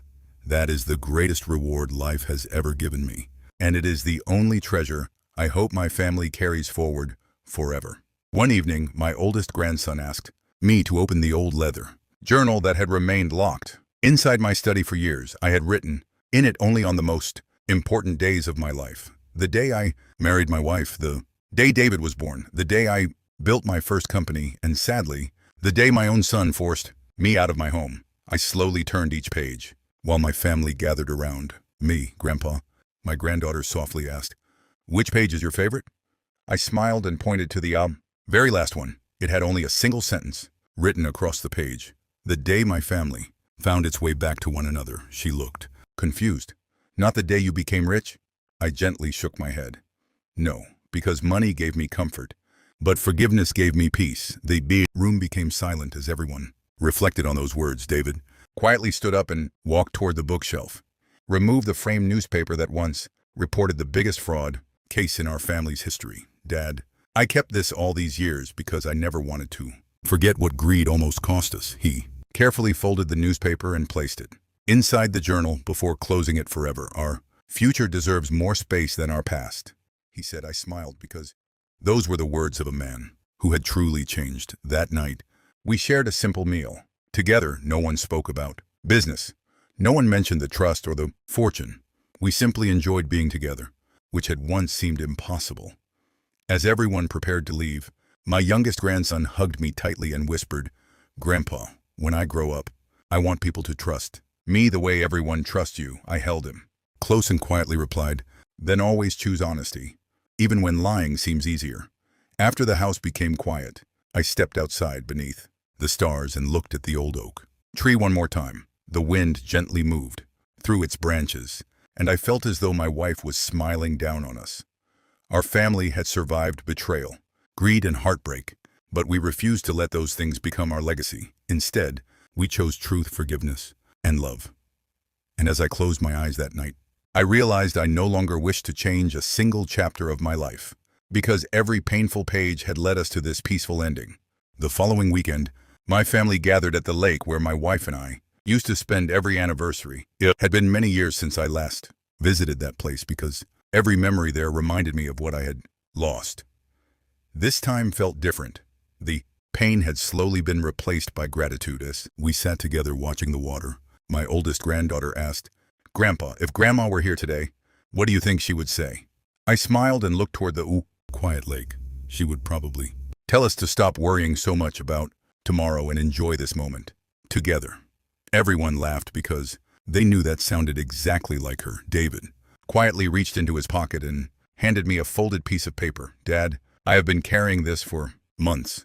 It was a letter addressed to me. I opened it and slowly began reading. "Thank you for showing me that a real father does not stop loving his child after one terrible mistake.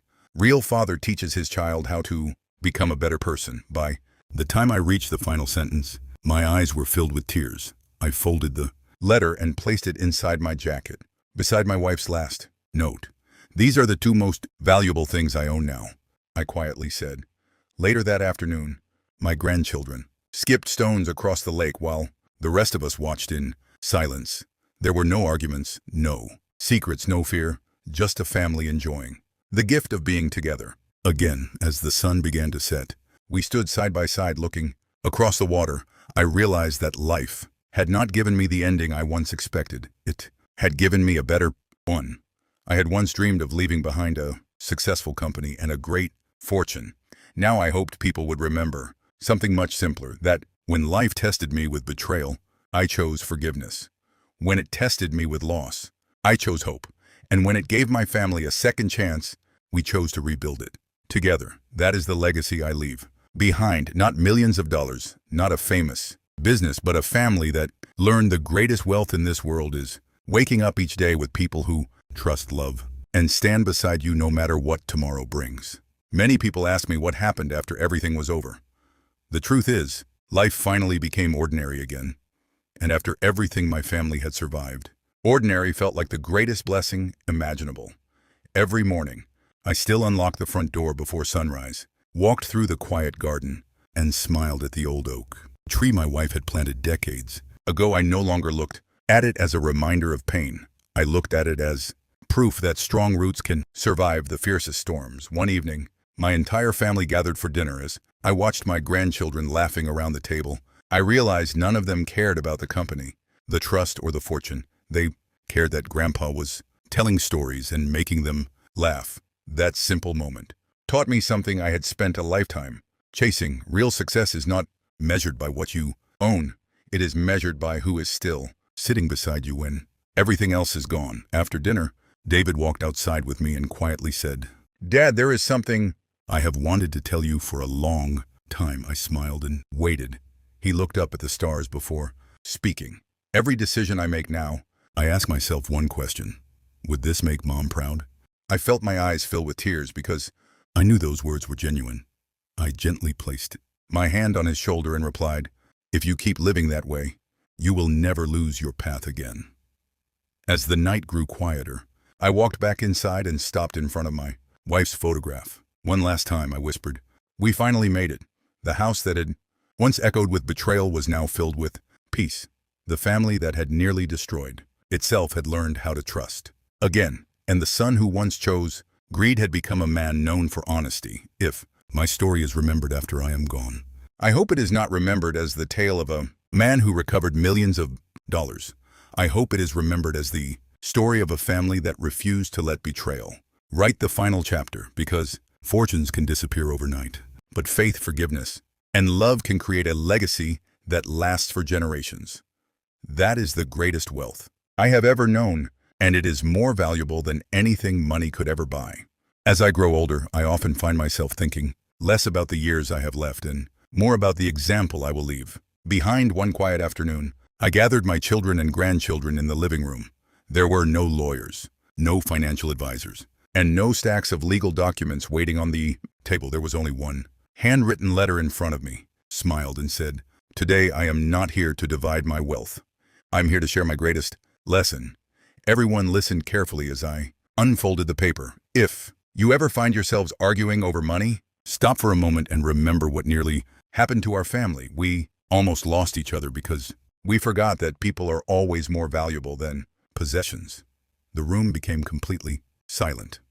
David lowered his head because he knew those words were written from experience, not judgment. I continued, "The company can one day belong to someone else. The house may someday have another owner. Even fortunes can disappear. But your family name will always belong to you.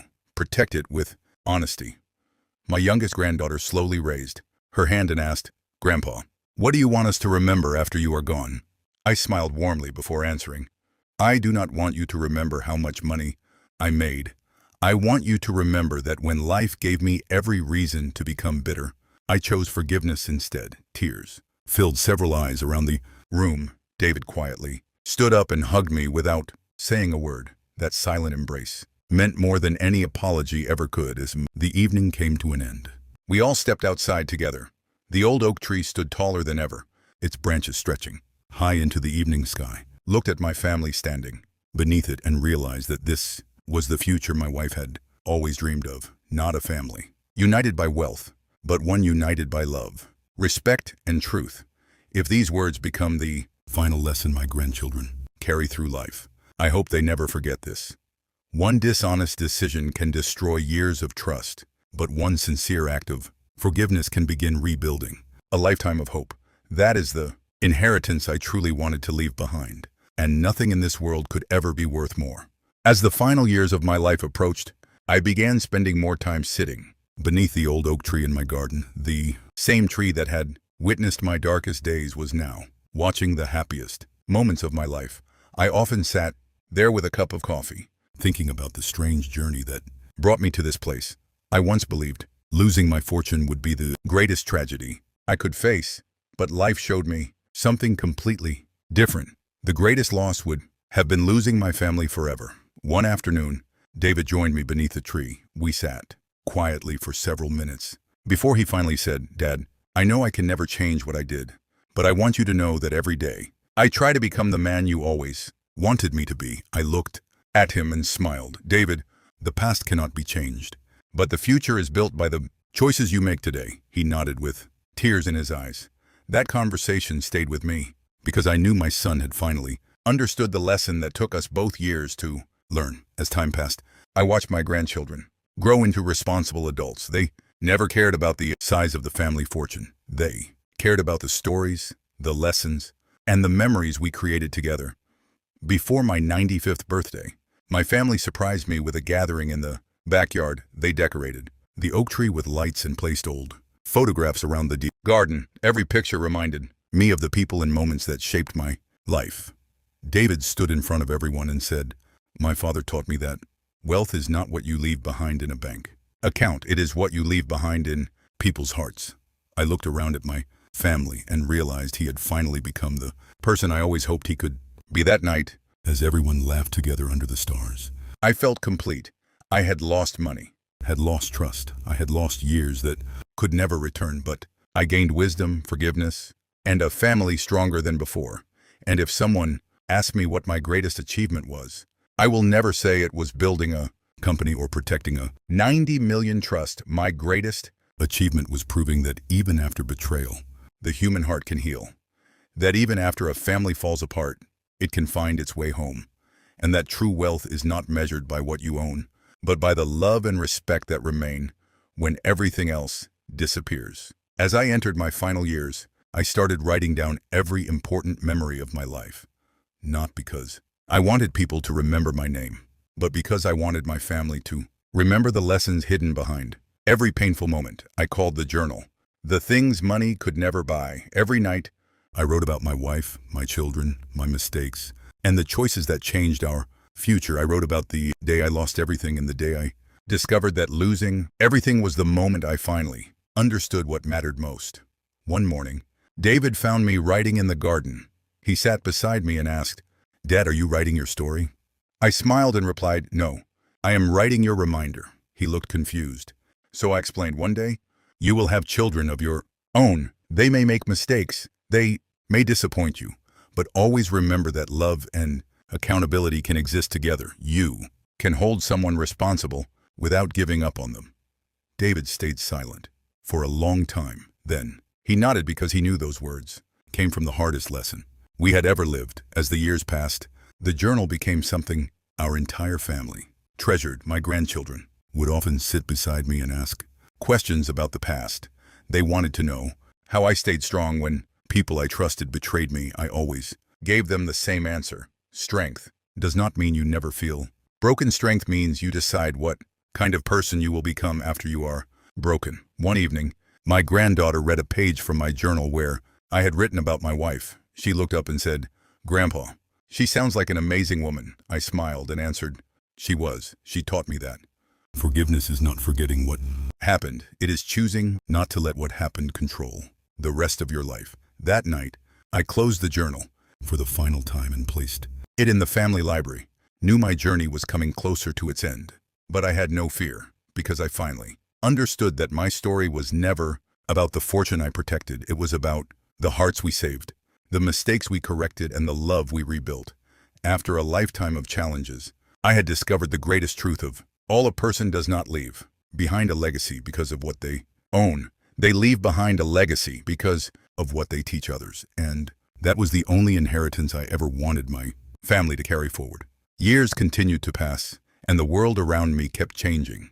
But one thing never changed. The love I felt for my family grew stronger with every passing day. No longer counted my years by birthdays or achievements. I counted them by moments. The sound of my grandchildren laughing, the conversations with David during quiet evenings, the memories of my wife that still filled our home with warmth. One morning, I received a letter from someone I had never met. It was from an elderly man who had attended one of my financial safety workshops. He wrote, "Mr. Carter, I want you to know that because of your story, I protected my home, my savings, and my family. You turned your pain into a lesson that saved strangers." Held that letter for a long time because it reminded me that sometimes the hardest chapters of our lives become the reason someone else finds hope. That evening, I showed the letter to David. He read it carefully and smiled. "Dad, do you realize something? The people who tried to destroy our family accidentally helped you create something bigger than a company. They helped you create a mission." His words stayed with me because he was right. My greatest achievement was not building a fortune. It was using my experience to protect others from the same pain. Later that night, I walked through the house slowly. I touched the walls, the old family photographs, and the table where we shared countless meals. This home had once been the place where my heart was broken, but now it was the place where my family created new memories. I stopped in front of my wife's photograph and whispered, "You were right. Wealth was never the most important thing. Love was." The next morning, David and I planted another tree beside the old oak tree. He looked at me and asked, "Why another tree?" I smiled and replied, "Because every generation deserves a reminder that strong families are not built in easy times. They are built when people choose patience, forgiveness, and honesty during difficult times." As we watched the young tree standing beside the old one, I realized something beautiful. The old tree represented Everything we had survived, the new tree represented everything our family would become. My story began with a son who forgot the value of his father. It continued with betrayal, lies, and a fortune almost stolen. But it ended with something far more valuable, a son who found his way back, family that learned to forgive, and a legacy built not on money, but on character. Because in the end, the greatest inheritance I could ever leave behind was not the wealth in my trust. It was the wisdom in my heart. As the final chapter of my life approached, I found myself returning to the same place where everything had changed. The front porch of my home. I sat there every evening watching the sunset and listening to the sounds of my family living inside the house. The laughter, the conversations, and the footsteps reminded me that I had been given something far more valuable than the fortune I spent my life building. David often joined me there. We no longer talked about the past with sadness. Instead, we talked about the future. He told me about his plans for the foundation, the families they were helping, and the people who had been protected because of our painful experience. One evening, he looked at me and said, "Dad, I spent so many years chasing what I thought would make me happy. I thought money would prove my worth, but I was wrong. The happiest moments of my life are the ones where I am sitting here with you." I smiled because those words were the apology I had waited for. Even though he never said them directly, I looked toward the old oak tree and remembered the man I was years ago. Man who believed success meant having a powerful company, a large fortune, and a respected name. But life had a different lesson waiting for me.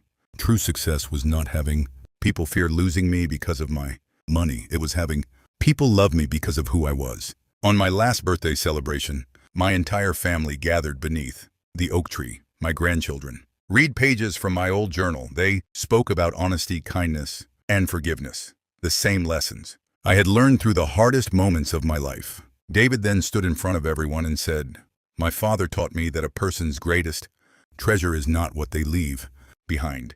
It is the person they help others become." I looked at him and felt a peace I had never known before. That night, after everyone went home, I sat alone beneath the stars, held my wife's photograph in my hands and whispered, "We protected them. We gave them a chance." For the first time, I had no regrets. The house, the company, and the fortune were all temporary. But the love we created, the lessons we shared, and the people we helped would continue long after I was gone. My story started with betrayal. It started with a son who forgot his father's sacrifices in a family that nearly destroyed itself because of greed. But it ended with forgiveness. Because the greatest victory in life is not defeating the people who hurt you. The greatest victory is becoming someone who cannot be destroyed by their hatred. And that is the legacy I leave behind. Years after the events that changed my life forever, my family gathered in the same garden where my wife and I had planted the old oak tree decades earlier. The tree had grown massive, with branches reaching high into the sky, standing as a reminder that even the deepest wounds can heal with time. That day, David brought something I had never seen before. It was a small wooden box containing every letter, photograph, and memory from the years we almost lost each other. He placed it in my hands and said, "Dad, I kept these because I never want to forget the mistakes I made or the second chance you gave me." I opened the box slowly. Inside was a photograph of David as a young boy, sitting on my shoulders while we worked in the garden. Smiled because I remembered that day clearly. He had looked at me and said, "When I grow up, I want to be just like you." For many years, I thought I had failed as a father because my son made terrible choices. But that moment made me realize something important. A parent's love is not measured by whether a child never falls. It is measured by whether they are willing to help them stand again when they are ready to change. David sat beside me beneath the oak tree and quietly said, "I spent years thinking you were keeping me away from your success. But now I understand. You were trying to teach me how to create my own." Those words meant more than any apology could have.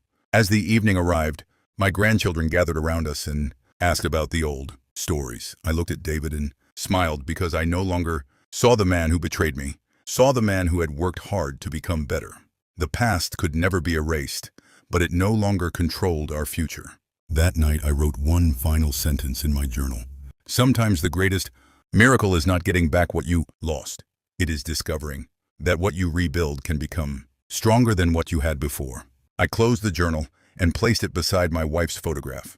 My life had been filled with unexpected storms, but every storm taught me something. Every betrayal revealed something, every painful moment, pushed me closer to the truth. And the truth was simple. A fortune can protect your lifestyle, but only love, forgiveness, and character can protect your legacy. That was the lesson I wanted my family to remember forever. As I grew older, I started noticing something I never expected. The world was changing around me, but the lessons from my life were becoming more valuable with every passing year. People who had heard my story began reaching out from different places. Some were parents who had lost relationships with their children. Some were elderly people who had been betrayed by those they trusted, and some were simply people searching for a reason to believe that broken things could still be repaired. One afternoon, I received a call from a man who had attended one of our foundation meetings. He said, "Mr. Carter, I was ready to give up on my family after what happened to me, but your story reminded me that anger can destroy what is left." I sat quietly after the call ended because I realized something powerful. My greatest victory was never recovering my fortune. It was knowing that my hardest days had helped someone else find hope. David continued. Working at the foundation, he became known not as the son of a wealthy businessman, but as someone who genuinely cared about protecting others. He often told people, "I made the mistake of chasing what I thought I deserved, instead of appreciating what I already had." Those words showed me how much he had changed. One evening, we sat together on the porch watching the sunset. He looked at me and asked, "Dad, do you ever think about what life would have been like if none of this happened?" I smiled and answered, "Maybe we would have had more money, but we might never have learned the lessons that truly made us rich." He nodded slowly because he understood. That night, I opened my old journal and wrote about everything that had happened. The betrayal, the pain, the courtroom, the forgiveness, and the family that was rebuilt. I wrote one final reminder for future generations. Never allow temporary desires to destroy permanent relationships. When I closed the journal, I looked around my home and felt a peace I had never experienced before. This house was no longer a symbol of what I almost lost. It was a symbol of what we fought to rebuild. The world may remember the story of the $90 million trust, the stolen fortune, and the family betrayal. But I hope my family remembers something much simpler. A person can lose money and recover it. A person can lose success and build again. But when you lose love and trust, it takes courage, patience, and humility to bring them back. And that is the greatest treasure my life ever gave me. As the years passed, I began to understand that every person carries a hidden battle that others cannot see. The world had seen my story as a case of money, fraud, and betrayal, but only my family knew the emotional cost behind it. The nights without sleep, the broken conversations, and the moments when I wondered if my family would ever be whole again. One morning, I received an unexpected visit from an old friend who had known me since the beginning of my career. He walked through the garden, looked at the old oak tree and said, "John, you built a company that thousands of people admired, but the greatest thing you built was this family." His words stayed with me because he was right. I spent decades creating businesses and protecting investments, but none of those achievements compared to watching my son become a better man. Later that day, David and I sat together in my office. He looked at the old documents that once nearly destroyed our family and said, "Dad, it is strange to think that these papers almost took everything away from us." I nodded and replied, "Documents can transfer money, but they cannot define people. Only our choices do that." David smiled because he finally understood the lesson I had been trying to teach him his entire life. That evening, my grandchildren asked me to tell them about the day. Everything changed. I could have told them about the courtroom, the investigation, or the stolen millions. But instead, I told them about the moment I decided not to let anger control me. I told them anyone can become bitter after being hurt. It takes strength to choose forgiveness without forgetting the lesson. They listened carefully, and I knew those words would stay with them longer than any amount of money they would ever inherit. Before going to sleep, I walked through the house one more time. I saw the family photographs, the memories, and the signs of a life rebuilt from broken pieces. I stopped near my wife's picture and smiled. She had always believed that every person deserved a chance to become better if they were willing to accept responsibility. Looking back, I realized she was right. My son lost his way, but he found his path again. My brother made terrible choices, but the truth finally came out, and I learned that protecting a legacy is not about protecting wealth. It is about protecting the values that make a family worth saving. Because in the end, the greatest fortune I ever received was not the money inside my trust. It was the people who remained beside me after everything else was tested. As my 95th birthday approached, I started receiving messages from people I had never met. Some were from elderly parents who said my story gave them courage to protect themselves. Some were from families who had repaired broken relationships after hearing about mine. But one message affected me more than all the others. It came from a young man who wrote, "Mr. Carter, I was planning to leave my father because I thought he did not understand me after hearing your story. I sat down with him and had the conversation I had been avoiding for years. You saved my relationship." I read those words several times because they reminded me that our greatest struggles can sometimes become the greatest lessons we share. That evening, I sat beneath the old oak tree with David. We watched the sunset together, just like we had done many times before.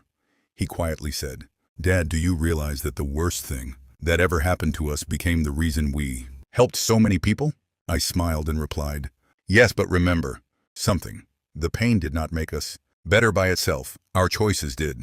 David nodded because he understood. Over the years, I had learned that everyone gets tested at some point. Some people are tested by money, some by power, some by betrayal. But the true measure of a person is not what happens to them, it is who they choose to become afterward. My family was not perfect. We still had disagreements. We still had difficult conversations, but now we face them with honesty instead of silence. On my birthday, my grandchildren surprised me with a book they had created. They collected stories, photographs, and memories from our family. They titled it, "The Man Who Chose Forgiveness." I laughed when I saw the title and said, "I do not think I deserve that name." My granddaughter held my hand and replied, "Grandpa, you taught us that forgiveness does not mean forgetting. It means choosing peace." Those words touched my heart because they showed me that the lessons I wanted to leave behind had finally reached the next generation. That night, after everyone went home, I opened my journal one final time. I wrote only a few lines. I once thought my greatest achievement was building a fortune. Now, I know my greatest achievement was building a family that survived losing one. I closed the journal and looked around my peaceful home. The house was the same. The garden was the same. The old oak tree was still standing. But I was not the same man who walked away years ago with a broken heart. I was a man who had learned that life can take away many things, but it can never take away the wisdom gained from surviving the hardest storms. And that wisdom became the final gift I left for everyone I loved. As I reached the final years of my life, I spent more time looking back at the journey that brought me here. I often thought about the young man I once was, the father I became, and the person I almost lost when betrayal entered my home. I had spent decades building a fortune, but the greatest lessons of my life came when that fortune was almost taken away. One quiet morning, I sat beneath the old oak tree with David. We watched the sunrise together, just like we had done many times before. He looked at me and said, "Dad, I used to think your greatest gift to me would be the inheritance you left behind. Now, I understand the greatest gift was the lesson you taught me." I smiled because those words proved that my son had finally understood. I told him, "David, wealth can disappear in a moment, but the person you become stays with you forever. Never forget that." He nodded and promised he would carry that lesson forward. Later that day, my grandchildren gathered around me. They wanted to hear the story of our family one more time, but this time, I did not focus on the betrayal, the stolen money, or the painful days. Told them about courage, told them about admitting mistakes. I told them about the power of forgiveness. I said, life will test you. It will give you moments where you can choose anger or understanding. The choice you make during those moments will decide the person you become. They listened quietly, and I knew those words would live longer than anything I ever built. That evening, I walked through my home slowly. I looked at the walls filled with memories, the photographs of my wife, and the family that had once been divided, but was now stronger than ever. I stopped beside my wife's picture and smiled. "Your family is safe," I whispered. "They finally understand what matters." As I turned off the lights, I looked one last time at the old oak tree outside. It had survived storms, harsh winters, and countless years, yet it continued growing. Just like my family, my story began with a son who chose greed over love. It continued with betrayal. lies, and a battle to protect everything I had built. But it ended with something much greater. A son who learned, a family that healed, and a legacy built on honesty. Because in the end, the greatest inheritance I could ever leave behind was not the money in a trust or the company I created. It was the reminder that love, character, and forgiveness are the only treasures that no one can ever steal. As the years continued, I noticed that my family no longer talked about the past with pain. Instead, we talked about it with gratitude because sometimes the moments that break us are the same, moments that teach us what truly matters. One afternoon, I found David sitting alone in my office. He was looking through old business records, the same records that once almost destroyed our family. When he saw me, he quickly closed the folder and smiled. I was just thinking about how different my life would have been if I had made better choices from the beginning, he said. I sat beside him and replied, "Everyone wishes they could change the past. But the past is not where your power is. Your power is in what you choose today." He looked at me and nodded. That was something I had learned after years of struggle. No one can undo their worst moment, but everyone has the chance to create a better next moment. Later that week, David invited me to a foundation event. The organization had helped thousands of elderly people protect their savings from fraud. The room was filled with people who had once been victims, but now they stood stronger because they had learned how to protect themselves. David stepped onto the stage and introduced me. He said, "My father lost almost everything because people he trusted betrayed him. But instead of letting that pain destroy him, he used it to protect others." The audience applauded, but I looked at David and realized something important. The boy who once hurt me had become the man who was helping heal others. After the event, we walked outside together. He looked at the crowd and quietly said, "Dad, I finally understand why you never fought for revenge." I smiled and answered, "Because revenge keeps you connected to the person who hurt you. Forgiveness sets you free." That night, I wrote one more entry in my journal. Life does not measure us by the storms we face. It measures us by the person we become after the storm passes. I closed the journal and placed it beside my wife's photograph. The fortune, the company, and everything I owned were never the true story. The true story was a family that almost lost everything, but found something greater than wealth. They found understanding. They found forgiveness. They found their way back home. As I entered the final chapter of my life, I realized something that I had never understood when I was younger. Time is the only treasure that every person receives equally, but most people spend it chasing things they cannot keep. I sat beneath the old oak tree one peaceful morning and watched my grandchildren playing in the garden. Their laughter reminded me of the days when David was young, back before pride, greed, and misunderstandings changed our family. David walked outside and sat beside me. He looked at the tree and smiled. "Dad, I never imagined we would sit here like this again." I looked at him and replied, "Neither did I, but sometimes life breaks something apart so people finally understand what they were about to lose." He became quiet for a moment. "I spent so many years thinking I needed your money to prove my worth," he said. "But the truth is, I only needed your guidance." Those words meant more to me than any apology. I placed my hand on his shoulder and said, "A father's greatest wish is not to see his child become wealthy. It is to see his child become a good person." David looked toward the house where our family was gathered together, and I could see the peace in his eyes. That evening, we opened my old journal and read some of the first pages. I had written after losing everything. I remembered the fear, the loneliness, and the anger I carried during those days. But reading those words now felt different. The man who wrote those pages was broken. The man sitting beneath the oak tree had been healed. I learned that forgiveness does not change the past. It changes the future. The next morning, I donated the final portion of my personal fortune to the foundation my wife and I had dreamed about years earlier. The money would help elderly people protect themselves from fraud and financial abuse. When the board members asked me why I was giving away so much, I simply smiled. Because wealth becomes meaningful only when it helps someone else. Years ago, I fought to protect my fortune because I believed it represented everything I had built. Now I understood. The real legacy was never the money. It was the lives touched by the lessons learned from losing it. As I looked at my family standing together beneath the old oak tree, I felt complete. My journey began with betrayal. It continued with pain, truth, and forgiveness. But it ended with something far more valuable than wealth. It ended with peace.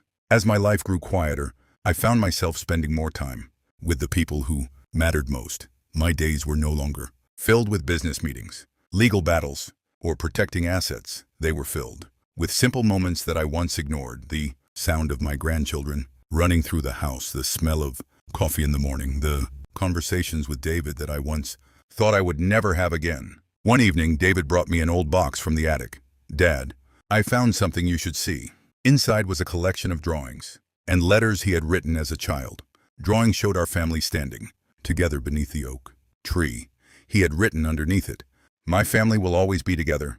I stared at those words for a long time because they came from a child who once knew the value of family. Before the world taught him to chase money, David quietly said, "I was that little boy once. I do not know when I lost my way, but I am grateful you never stopped believing I could find it again." I smiled and answered, "Sometimes people do not need someone to give up on them. They need someone to remind them who they truly are." That night we sat outside beneath the stars. The same sky that had watched my darkest moments was now watching my peaceful ones. I thought about my wife and the wisdom she had left behind. She always said that people are not defined by their worst mistake. They are defined by what they do after realizing it. David had spent years proving those words were true. The next morning I visited the foundation office. There were hundreds of letters from people we had helped. Some thanked us for saving their homes. Some thanked us for giving them the courage to speak up against people they loved. I placed those letters on my desk and realized something powerful. The fortune that was almost stolen from me had become a tool to protect others. The betrayal that nearly destroyed my family had become the lesson that rebuilt it. The pain I wanted to forget had become the story that gave others hope. As I returned home that evening, I looked at the old oak tree and smiled. The tree had grown because its roots survived the storms. My family had grown because we survived ours. And finally, I understood the greatest truth of my life. A person does not create a legacy by leaving behind wealth. A person creates a legacy by leaving behind wisdom, love, and the courage to do what is right, even when life becomes difficult. That was the lesson I wanted every generation after me to remember. As I grew older, I began realizing that life does not give us answers when we want them. It gives them when we are finally ready to understand them. For many years, I searched for the reason behind my suffering. I asked why my son betrayed me, why my brother chose greed, and why my family had to experience such pain.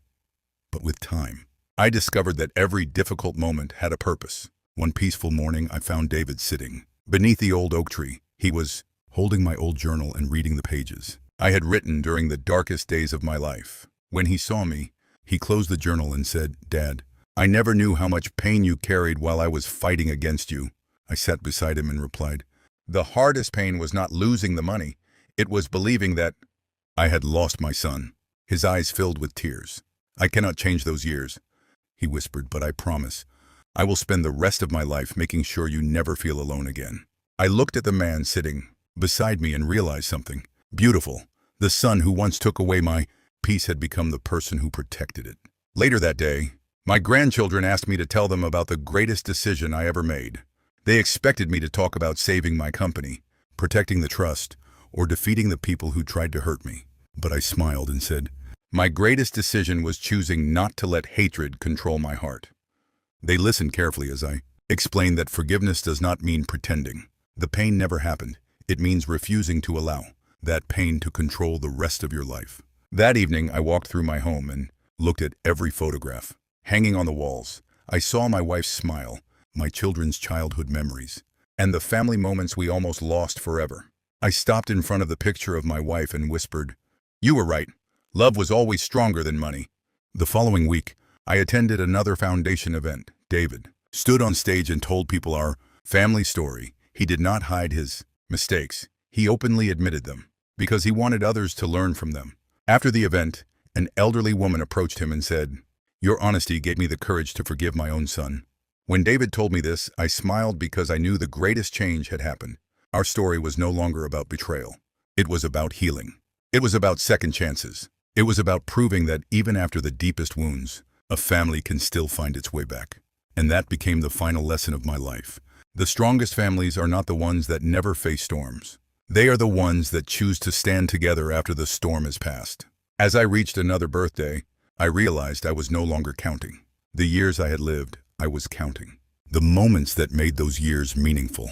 My family gathered in the garden beneath the old oak tree, just as we had done many times before, but this time felt different. Everyone was older, wiser, and more grateful for the time we had together. David stood beside me holding a small envelope. He smiled and said, "Dad, this is something I have wanted to give you for a long time." Inside was a letter he had written years earlier, but he never had the courage to give it to me. I opened it slowly. The first line immediately touched my heart.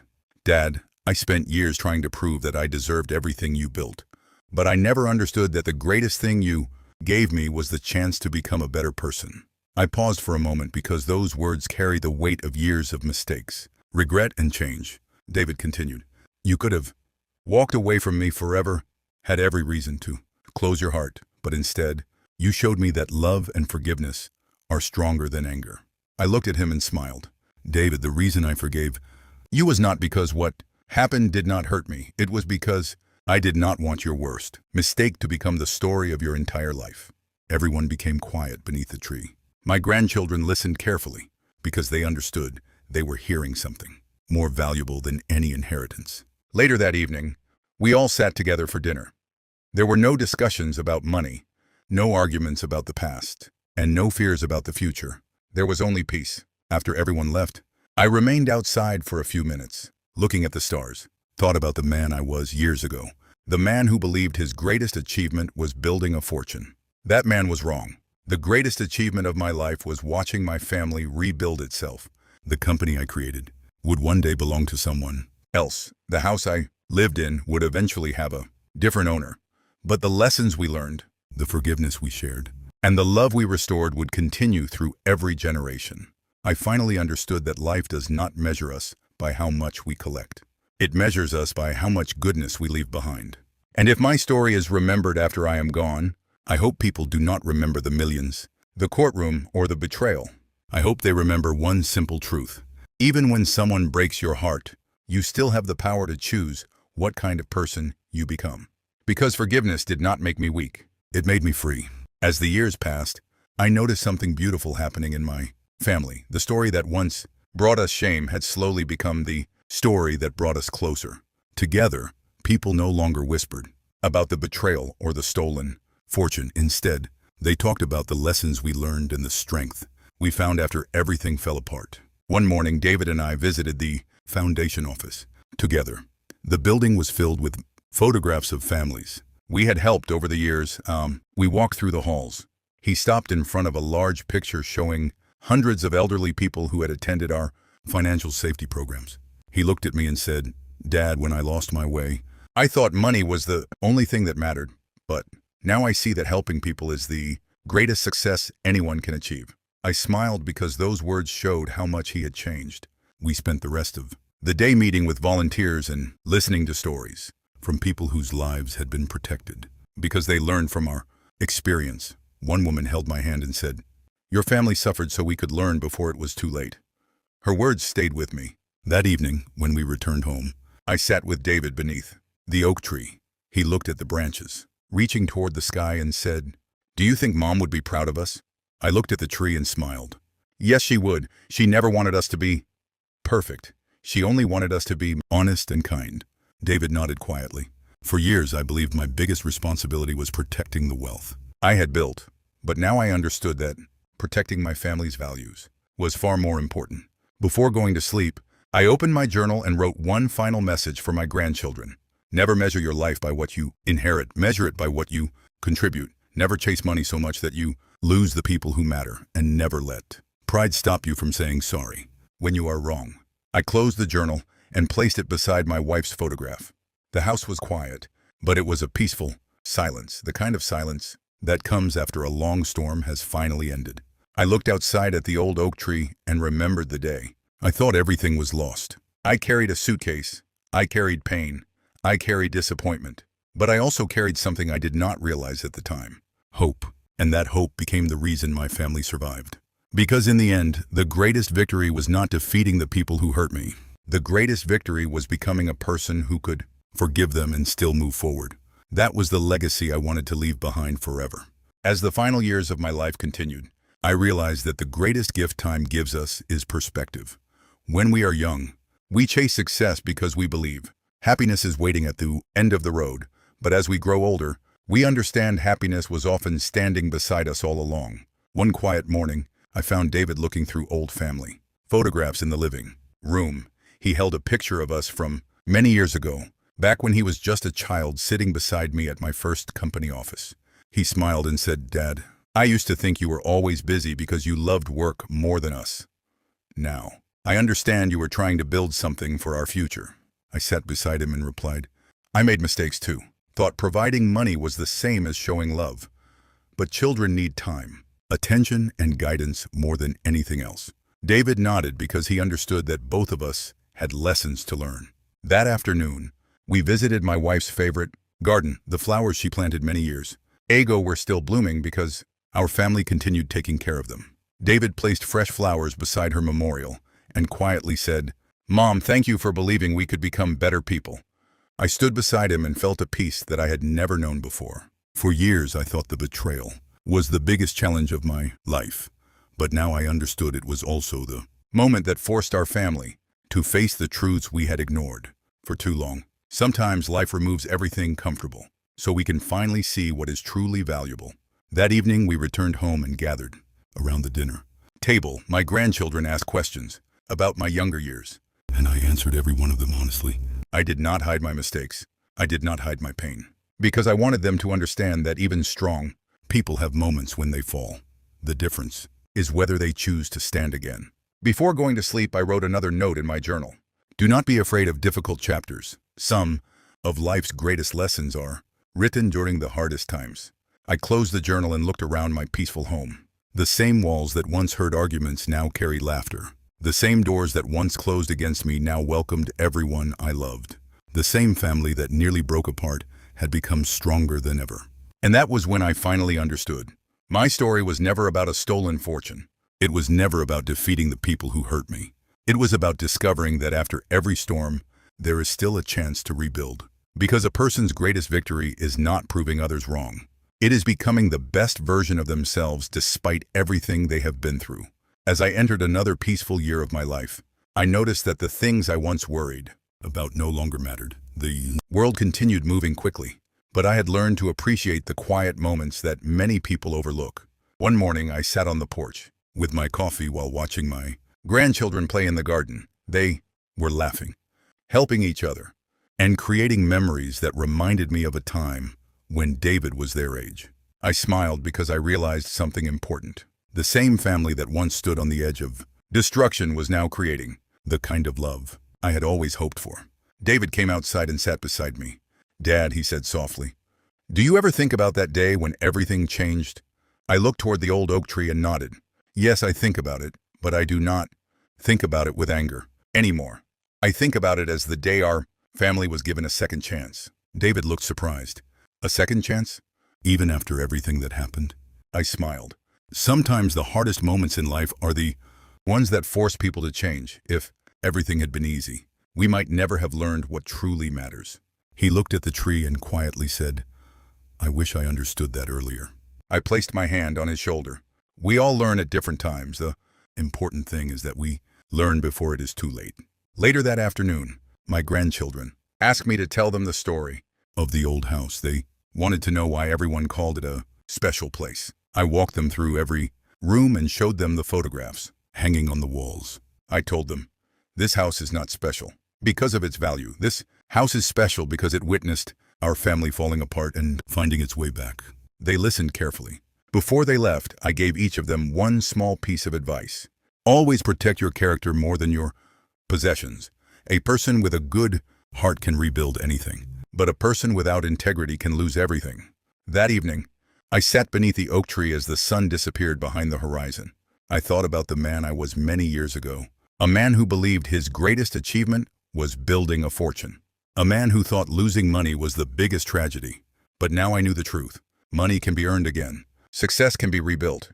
But the trust of the people you love is the most valuable treasure you will ever have. And after everything I had experienced, I was grateful for one simple thing. My family was no longer connected by inheritance. They were connected by love. As I reached the later years of my life, I started realizing that memories were becoming more valuable than possessions, every photograph, every conversation, and every moment with my family felt like a treasure that no amount of money could ever buy. One evening, David and I were sitting in my study. He looked around the room filled with old books, awards, and photographs from my younger years. "Dad," he said, "you built so much in your life. How did you stay strong when everything almost disappeared?" I smiled and looked at the old family picture on my desk. "I did not stay strong every day," I admitted.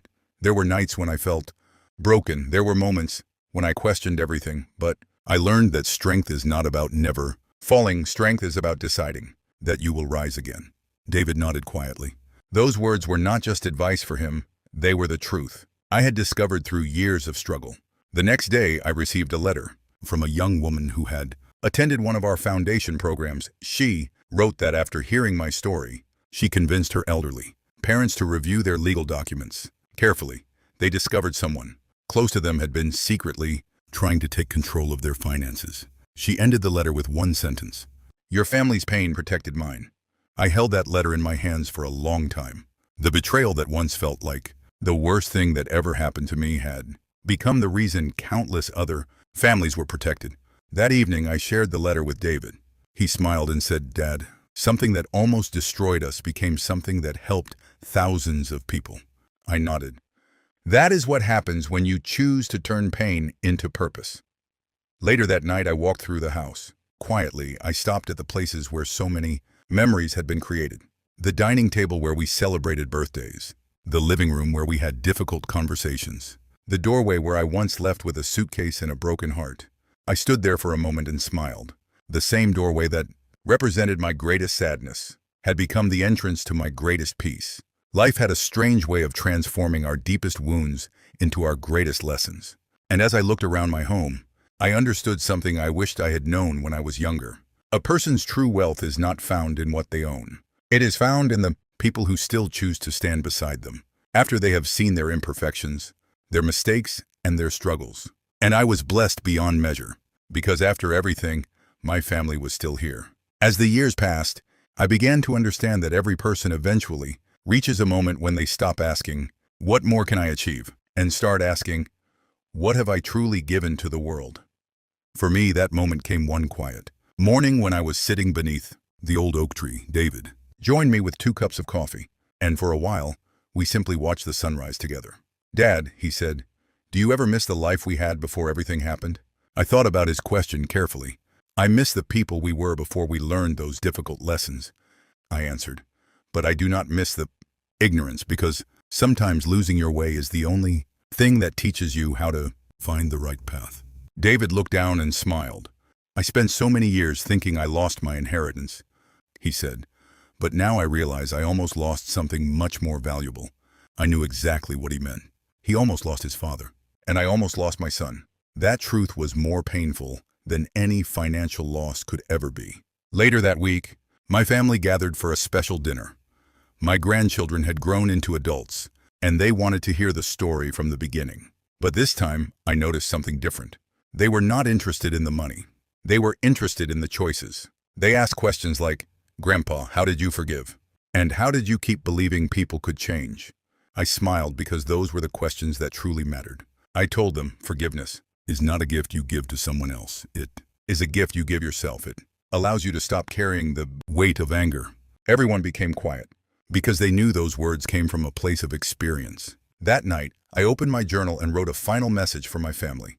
Never allow a difficult chapter to convince you that your whole story is ruined.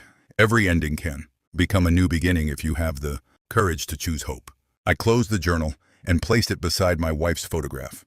The following morning, I walked through the garden and touched the trunk of the old oak tree. Its branches were wider than ever. Its roots were stronger than ever. And I realized my family was the same. We had survived storms. We had faced betrayal. We had experienced pain. But we grew stronger because we chose love over anger. Looking back at my entire journey, I finally understood. The $90 million trust was never the greatest treasure I protected. The greatest treasure was the family that remained after everything was tested. And that was something no one could ever steal. As I reached the final seasons of my life, I spent more time thinking about the small moments that shaped me rather than the big events people remembered. People often talked about the $90 million trust, the company, and the betrayal that almost destroyed my family. But when I looked back at my life, I realized those things were only a small part of my story. The real story was about the people. One evening, I found David sitting in my old office. He was looking at the desk, where I had spent thousands of hours building my business. He touched the wooden surface and said, "Dad, this place reminds me of something." I smiled and asked, "What?" He looked at me and replied, "I used to think this desk represented everything you had built, but now I understand. It only represents the things you owned. The real thing you built was the person I became." For a moment, I could not speak. Those words meant more to me than any award, any business achievement, or any amount of money. I placed my hand on his shoulder and said, "David, the greatest reward for any parent is seeing their child learn from their mistakes." He smiled. That night, we invited the entire family to dinner. The house was filled with voices, laughter, and stories from the past. My grandchildren asked me what advice I would give to people who were struggling with family problems. I thought for a moment and answered, "Do not wait until it is too late to say sorry. Do not let pride keep you away from the people you love, and never believe that winning an argument is more important than saving a relationship." Everyone listened carefully, because they knew those words were not from a book. They were written by life itself. After dinner, I walked outside and stood beneath the old oak tree. The moonlight touched its branches, and I remembered the day I left this house carrying only a suitcase. Back then, I thought I had lost everything. But standing there years later, I realized something. I did not lose my life that day. I was given a chance to rebuild it in a better way. I lost the things that could be replaced, but I found the things that could never be bought: trust, forgiveness, family, and peace. As I looked at the house filled with the people I loved, I whispered quietly, "Sometimes life takes away what we think we need so it can show us what we truly cannot live without." And finally, I understood. The greatest inheritance was never the money I left behind. It was the love and wisdom my family would carry long after I was gone. As I entered the final chapter of my journey, I began to understand that life was never about how much time we have. It was about what we do with the time we are given. One morning, I woke up earlier than usual and walked into the garden. The air was calm, and the first light of the day touched the old oak tree. Placed my hand on its trunk and smiled because that tree had witnessed everything. It had seen my happiest days. It had seen my darkest moments, and it had seen my family find its way back. While I stood there, David walked outside. "Dad, you always come here when you have something important on your mind," he said with a smile. I laughed softly. Maybe because this tree has listened to me longer than anyone else. We both sat beneath its branches. After a few moments, David became serious. "Dad, there is something I need to tell you. I used to think the hardest thing in my life was losing your trust, but now I realize the hardest thing was knowing I was the reason you were hurt." I looked at him and saw the regret in his eyes. I placed my hand on his shoulder. "David, the past cannot be changed, but the person you become after your mistakes can change everything." He took a deep breath and nodded.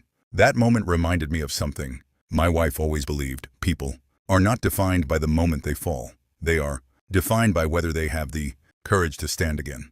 Later that afternoon, the entire family gathered in the garden. My grandchildren brought out old photographs and memories from years ago. They placed one picture beside the oak tree. It was from the day I first planted it with my wife. Everyone became quiet. I looked at that picture and remembered her words from that day. "John, someday this tree will be bigger than us. It will remind our family that strong things take time to grow." She was right. The tree grew. The family grew. And even after everything, we healed. Before dinner, my youngest granddaughter asked me a question. "Grandpa, what was the biggest lesson of your whole life?" I smiled and looked at my family.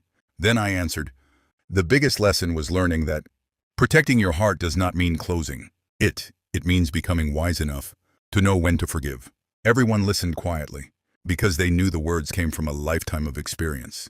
That night, as I sat alone beneath the stars, I felt no anger, no regret, no sadness, only gratitude, because the man who once walked away from this house believing he had lost everything was now sitting in the same place, surrounded by everything that truly mattered. And for the first time, I knew my story was not about what was taken from me. It was about everything I gained after I chose to let go. As the final years of my life moved quietly forward, I spent more time watching the people I loved rather than chasing the things I once thought were important. One evening, my entire family gathered in the garden beneath the old oak tree. The same place where so many painful memories had started had now become the place where we celebrated our greatest victories. David stood in front of everyone holding my old journal. "I want to share something my father wrote many years ago," he said. He opened the journal and read the words I had written during the darkest period of my life. "A person can survive losing money. Person can survive losing success, but losing hope is the only loss that can truly destroy them." Everyone became silent. David looked at me with tears in his eyes. "Dad, you taught me that mistakes do not have to be the end of someone's story. They can become the beginning of a better one." I smiled because those words showed me that the lesson had finally reached his heart. My grandchildren then came forward with a surprise. They had created a family book filled with photographs, stories, and lessons from our journey. On the first page they wrote, "The greatest inheritance is not what we receive, it is what we learn from those who came before us." I held the book in my hands and felt a peace that no fortune could ever provide. For years I believed my greatest responsibility was protecting my wealth, but now I understood. My true responsibility was protecting the values my wife and I had spent a lifetime building: honesty, kindness, forgiveness, love. That night, after everyone went home, I sat alone beneath the oak tree. The wind moved gently through the branches, and I looked toward the house where my family was resting peacefully. I remembered the day I left with a suitcase in my hand. I remembered the pain. I remembered the loneliness, but I also remembered something else. I remembered that even in my darkest moment, I refused to let hatred control me. And that choice changed everything. Because if I had chosen revenge, I might have won a battle but lost my family forever. Instead, I chose forgiveness. And forgiveness gave me something far greater than victory. It gave me peace. As I closed my eyes that night, I whispered a final thank you to my wife. "Your family is together again." The old oak tree stood silently beside me, just as it had for all these years. A symbol that even the strongest storms cannot destroy something built on strong roots. And I knew the final chapter of my life was no longer about what I lost. It was about the love that remained. As I reached the final pages of my life, I realized that every person leaves behind a story. But the most important part of that story is not how it begins, it is how it ends. My journey began with a dream. I built a company from nothing. I worked for decades to create a secure future for my family. I believed success was measured by achievements, wealth, and everything I could provide. But life had a different lesson waiting for me. The day my son betrayed me, the day he called me old and forgetful, the day he tried to take everything I owned, I thought my world had collapsed. I believed I had lost my home. I believed I had lost my family. I believed I had lost everything. But I was wrong. Because sometimes life takes away the things we hold on to so tightly, just to reveal the things that were truly valuable all along.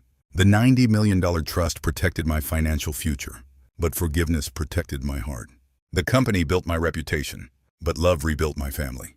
The house gave me shelter, but the people inside gave me a reason to come home. Years later, as I sat beneath the old oak tree surrounded by my children and grandchildren, I understood the truth I had spent a lifetime searching for. A person's greatest wealth is not found in their bank account. It is found in the memories they create, the lives they touch, and the love they leave behind. David once took away my trust, but he spent the rest of his life earning it back. My family once broke apart, but they spent years rebuilding something stronger than before. And I learned that a broken relationship is not always the end. Sometimes it is the beginning of something more meaningful. On my final evening beneath the oak tree, I looked at my family one last time. Everyone was together. Everyone was smiling. And there was no anger left, only peace. I closed my eyes and thought about my wife. The woman who always believed love was stronger than pride. She was right. Because after all the battles, all the pain, and all the struggles, the thing that remained was not money.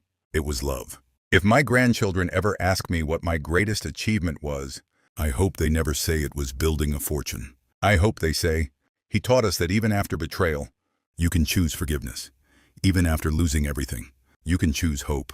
And even after the darkest storm, you can find your way back home." That is the legacy I leave behind. Not millions, not a company, not a house, but a lesson. A lesson that the richest person in the world is not the one who owns the most. It is the one who has the most love left when everything else is gone. And that was the greatest treasure I ever received.